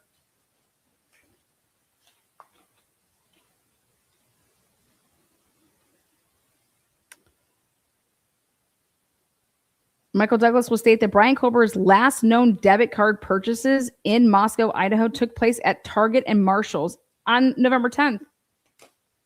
Okay. Which would make sense, though, because he never went back, though, to Moscow. He was never back in Moscow, though. After November 10th, he was never back in Moscow. So how could he make a debit card purchase in Moscow after November 10th? He was never there. And that would like comport with his records. It wasn't like he was going to Moscow and not making purchases with his debit card. He wasn't going there. So like this is absolutely irrelevant because he never went there.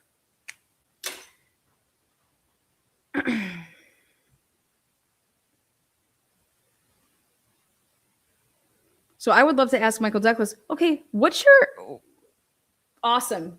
Tell me what you think this all means. You think that Brian Kober was putting himself on camera on purpose? He was putting himself on camera on purpose? And if that's the case, then why the fuck would he do it to show license plate and then, or no license plate and then license plate? I mean, I just don't understand what's the point here to show that he didn't just go, he wasn't just using cash, because we have all the transactions like we see them. I don't understand. Is this expert for the defense or the prosecution? This expert is for the motherfucking prosecution. And I'm over here saying I object to the relevancy of any of this because it does not, and everything here, show me how this has any probative value that it makes the charges against Brian Kober more, like, what's it bringing to that? Because of this, it's going to show the jury that he did that he committed murder. There's no probative value here. I'm sorry. This is a waste of fucking time. I could see if you're going to tell me that Brian Kober was like paying people, okay, to keep quiet. Like he's taking out a bunch of money. What's he doing with the money? Like what? And that's the big like woo financial stuff. And then that's it. That's it. That's it. That's it. That is fucking it.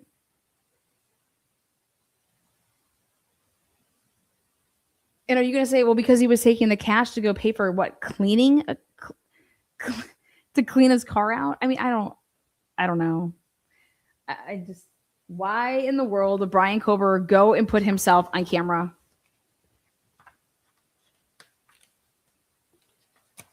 And be on all those. You don't think that Brian Kober knows that there's cameras on ATMs? If Brian Kober set up his, it just doesn't make sense. I can't get down with this shit. This is just a bunch of fucking nothing. All right, this is a bunch of circumstantial shit. And this is how I'm just trying to say that, like,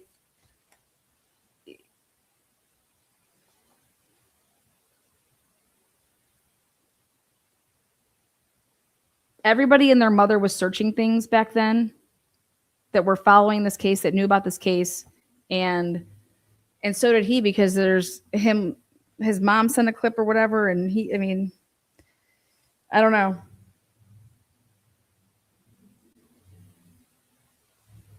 I would love to know how much money was in the account, though, that I don't know. Why didn't he use?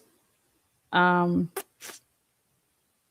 you trying to say that they don't want to be able to put his car and his debit card being used at the same time together so that he can try to fuck with? I don't get what Brian Culver is set to gain by going to ATMs. You're still having a transaction there. He's pulling money. I just needed to buy things that he needed to cover up the crime after the fact. Is that what this is about?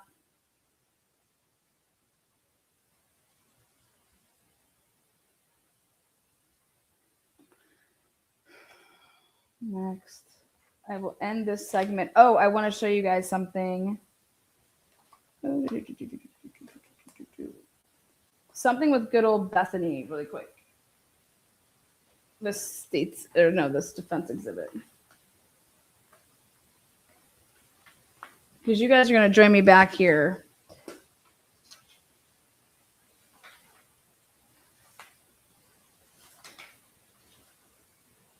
Tonight.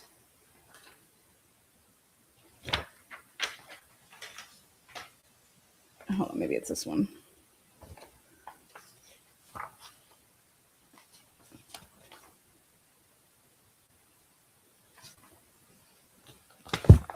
Maybe he was going to strip clubs. I mean, right? Maybe.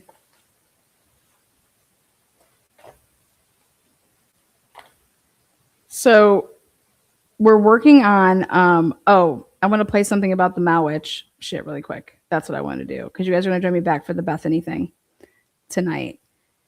Okay, we got the CAD. We have a recording for the Malwitch. Malwitch. Where is this motherfucker?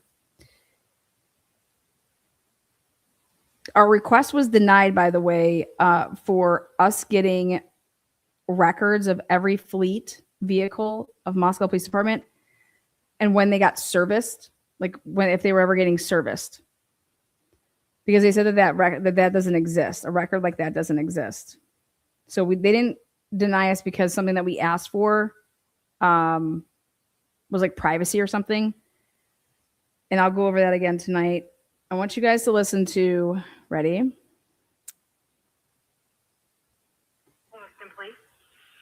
This is Nate on Medic 7-2. Any chance you have any officers free that could meet us at St. Joe's, just in case we need help? Yeah, absolutely. And perfect. We're about 7-8 minutes away. We have just a really big guy who might be he's weirded out on drugs, or county found him out on Tammany. Oh, okay. All right. So every time I wake him up, he just kind of goes berserk. He's compliant. He's acting up. Okay. Not too big of a deal. What's his name? But thank you. His first name is Nicholas, and his last name is Mowich. Mowitch. Birth date is 1983. Okay. Perfect. All right. Thank you. Your way. Yep. No hurry though. Thank you. All righty. Bye. Bye. Okay. Could you guys hear that?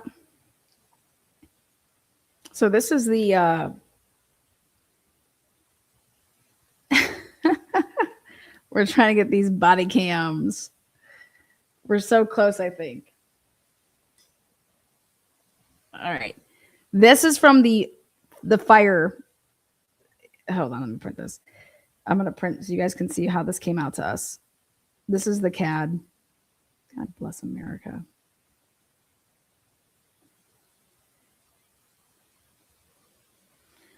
This is the LPD Z1 Lewiston PD, and it is the Lewiston Fire Department called.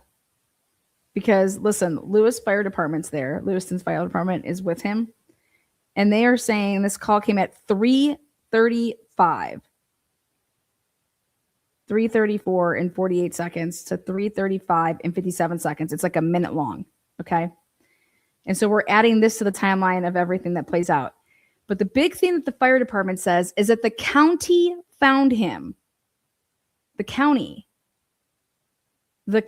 found him. Did you hear that part? So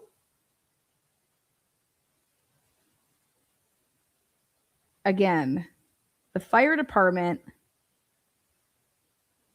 Station 2, calls it in and asks, and I'm going to play it again, for officers to respond to St. Joseph's because we're like, this is like medics. We're transporting him. So medics come out there. They're going to transport Nicholas Mowich, right? Do you hear anything about, like, I mean, yeah, this guy looks like we don't even know what's going. I mean, this phone call is to call in for an agency assist at 3:35 in the morning because they're on their way to St. Joseph's. So the only reason that officers actually responded to St. Joseph's was because of this call. So I'm going to play this again. And we're going to talk about a lot more tonight, but I wanted you guys to at least hear this, that we are on our hump to get stuff. And I'll show you guys I got to reset my printer. I always print. I could just press from my phone and the button's not working, and I really just don't want to reset that now. So here we're going to deal with this tonight, but I want you guys to hear this again. This is like EMS/fire calling and having, they're in possession of Nicholas Mowich and they're transporting him to St. Joseph's. But something that I thought was interesting is that they say county found him. Motherfucking no, the county did not find him. My girl, Big Booty Judy, right? Judy found my boy. You know, like, county found him. Like, I just thought that was really interesting to say it like that. Like, what? And he's a big guy. Lewiston, please. Hey, this is Nate on Medic 7-2. Any chance you have any officers free that could meet us at St. Joe's, just in case we need help? Yeah, absolutely. And perfect. We're about 7-8 minutes away. We have just a really big guy who might be he's weirded out on drugs, or county found him out on Tammany. Oh, okay. All right. So every time I wake him up, he just kind of goes berserk. He's compliant. He's acting up. Okay. Not too big of a deal. What's his name? But thank you. His first name is Nicholas, and his last name is Mowich. Mowipch. Birth date is 1983. Okay, perfect. All right, thank you. Your way. Yep. No hurry, though. Thank you. All righty. Bye. Bye. Okay, so this also, I asked the question of, what did Judy do? Judy called what, 911? And then, so, like, let's get all of this straight here. Do you understand that these medics were under the impression that the county was not coming to the county claims that they went to the police department, or that they went to the hospital. We just broke all of this down. And I'm like, wait a second. In these reports, they're talking about that they went to St. Joseph's. They went to St. Joe's. Why would the medics be, who are you asking to come to St. Joe's? Because wouldn't it be understood like, hey, yep, we're going to meet you, we'll follow behind. And then when they say that the county called, then I realize that he's talking to Lewis Police Department, because he makes it a point to say county found him out. And I mean, like, who are you asking for help here? And so I want to break all of this down and just say, like, why were you thinking that people weren't coming, the police weren't coming there, or sheriff's department, who's ever out there with y'all, right? Why are these medics under the impression that nobody's coming to St. Joe's?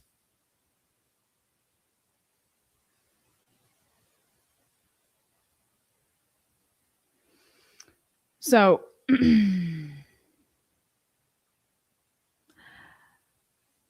Atlanta, what if John works for the county? I believe that John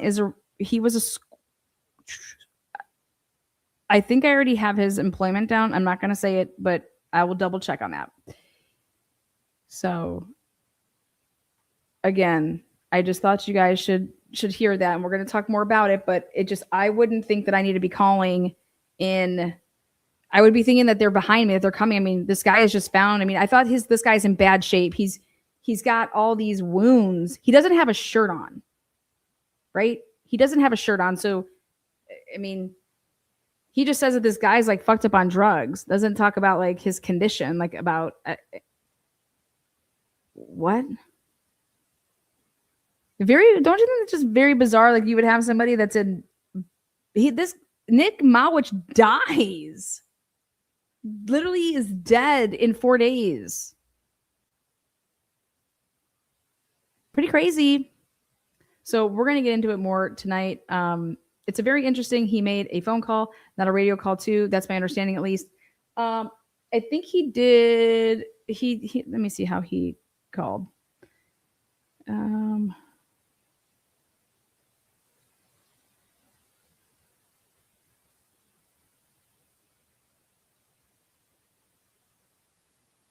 Telephone.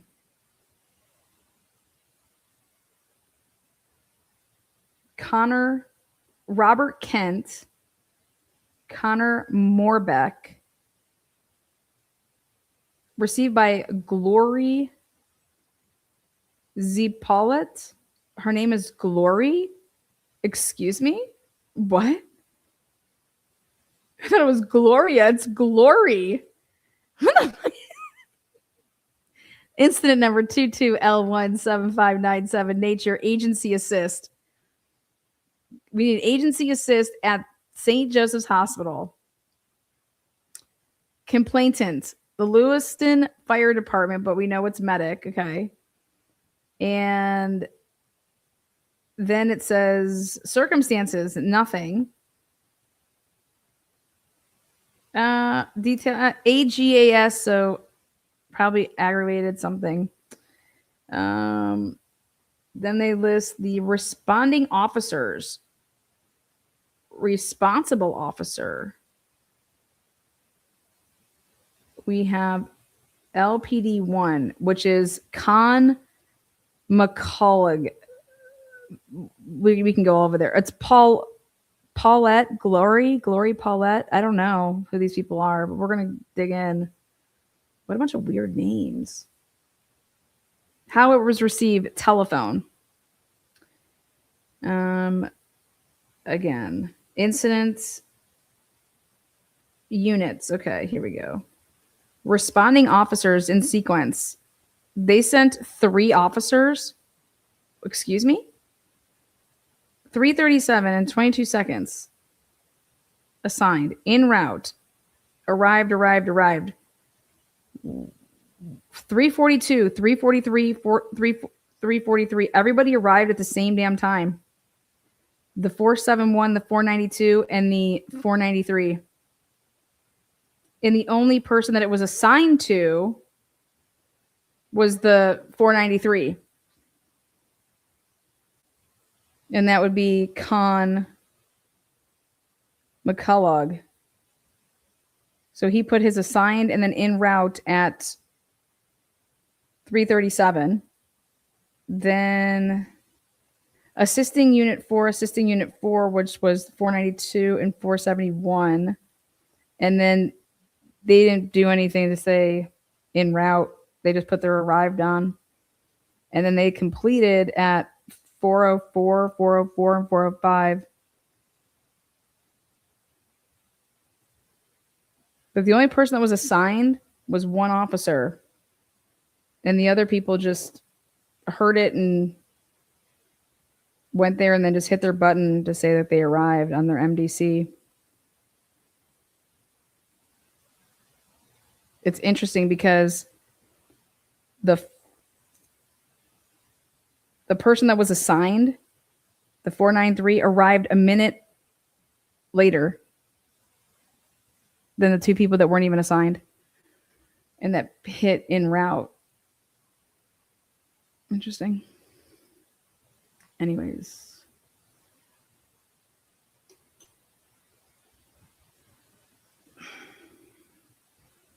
We're asking for more.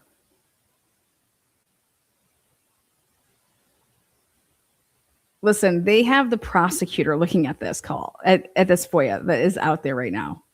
This got flagged like a motherfucker. And what they didn't realize is that they told us that it all was there and all existed. And then they tried to walk it back and say that they destroy stuff after a year. And then we went and got, let's just say we got people involved. We wanted people,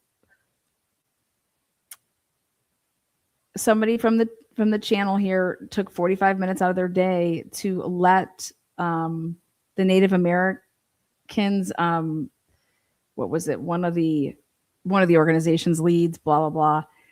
Hey, here's this case. They're trying to do X, Y, and Z. They destroyed records. We want to know who destroyed these records. Why would they destroy the body cameras? All of these things to list to try to influence the. We just went ham. So we're trying. We're doing everything in our power to get these records, and the records that we want is we want the body camera. We want to see Nicholas Mawich's condition. We want to see what everybody's saying. What's Judy saying? What's John saying? How the fuck are these older people in the middle of the road driving at 3:00 in the morning? Give me a break. We need to. And I said, hey, I'm going to search and see if they could have been delivering papers. And they could have. Okay. And so that's their saving grace right now. I hope that they were delivering papers. Judy has felt the need to not return my phone call and not want to be interviewed by yours truly. I just have a couple questions. I'm not going to blow her up or anything like that. But it's like, you found this man that was walking in the middle of the road and he died 4 or 5 days later. Do you even know about that? And does anything stick out in your mind? Did he ever talk about a vehicle? Did he ever mention the fact that he was in a vehicle?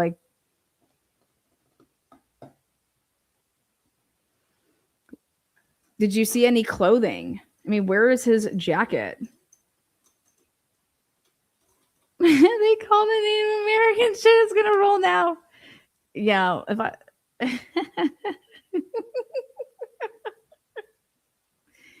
I'll actually read to you some of the stuff if you really want to know. It gets really intense because nothing ever happens in Put 'em Down, Slido. I love it. Love it. Thank you so much, Boya baby. We're going for these funds, all of these funds. We're going ham on these people. Here, let me read some of this stuff. They've been awesome though. They've been really working with us to they see that we just think that something's wrong here. Why would they destroy the body worn camera of that incident? And they said, well, because they're allowed to after a year. We said, well, here's an email where it says that it's available and it's at the prosecutor's office. So somebody's lying. Oh, right there. Gloria is Glory. Is she a nice gal? LPD. Yeah, there we go. Very nice gal. Used to work at LP. What do you think about this? What do you think about Nicholas Mawich? Washaho. Let's go down to. They're past their days. They know that they have to give us this material. This can just be a quick little thing. Let us take a look at the body worn camera. Let's see what's going on here.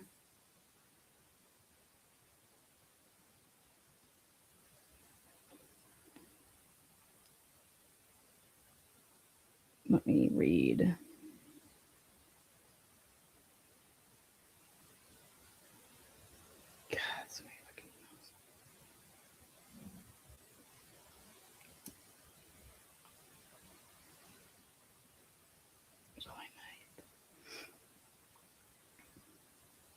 Oh, here. Okay. Idaho State Police Missing Persons Clearinghouse. She was floored. She's looking into it, but isn't sure who she should get in touch with. I asked for the audit. She said she will be willing to provide that if and when and who deleted the body cams. We're going to be able to get the names of anybody and everybody that deleted the body cams and who ordered the fucking body cam to be deleted. We are going to get this answer because let's say that it is deleted. We can 1000% get this answered, which is who gave the code red. I want to know who said out of all these fucking cases, to go and get the body cam of Nicholas Malwich and fucking, you know what? You're allowed after a year to destroy it. You got to be shitting me.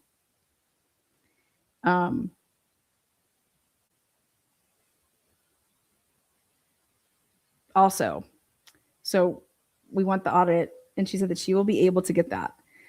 Also, I spoke about the huge grants that her office gets to investigate real discrepancies. Just wanted to give you an update. I said, let them know that they have a bunch of grant money that's unused right now. they could bill their fucking grants. Hell yeah. This is the fun shit I get to do all day. Like, yeah, here, tell them this. Yeah, say this.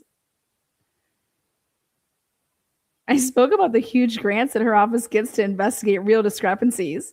Just wanted to give you an update. 40-minute conversation with this woman who is floored about it. She's pissed. She is pissed. We contacted the Idaho State Police Missing Persons Clearinghouse. Who ordered the code red? God damn it. Isn't that what that's from, that movie? Come on, y'all. 40-minute conversation. We got receipts for days. We're going to get them. You're goddamn right I did. Yeah. The data misclassification gap. Because of a lack of training or flawed software, local police frequently misclassify Indigenous victims as white or Hispanic on missing person forms. This means a tribal member can be entered into the state system, but their tribal community or the federal NamUs databases will never register that they are missing. How funding fills it. The state used its legislative research grants to build the Idaho Victimization Clearinghouse Data Dashboard.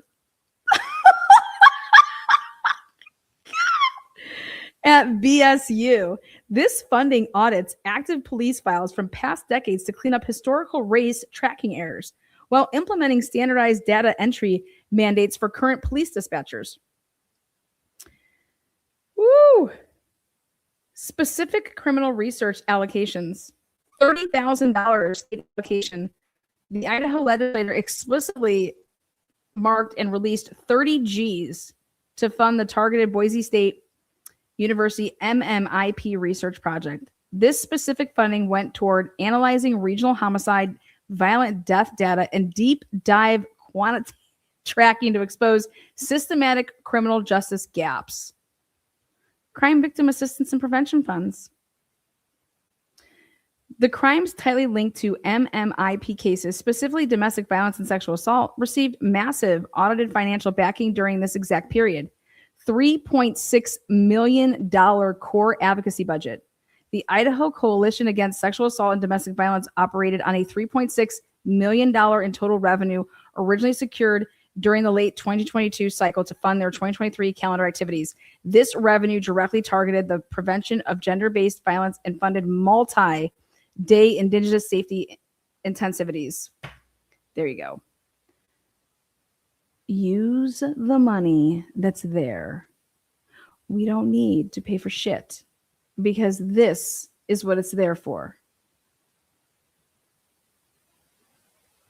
So we're grinding.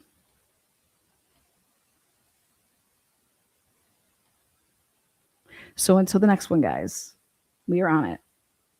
We are fucking on it. And there's pretty good chance that Bethany, either her phone died or she shut it off right before her mom text messaged her at 8:44, and that it wasn't delivered until 9:04. We're going to get into that later. All right, guys. See you next time. Thank you so much for all of your generosity. Thank you so much for being here. And keep at it. Keep at it, baby. All right, guys. Peace. Thank you so much.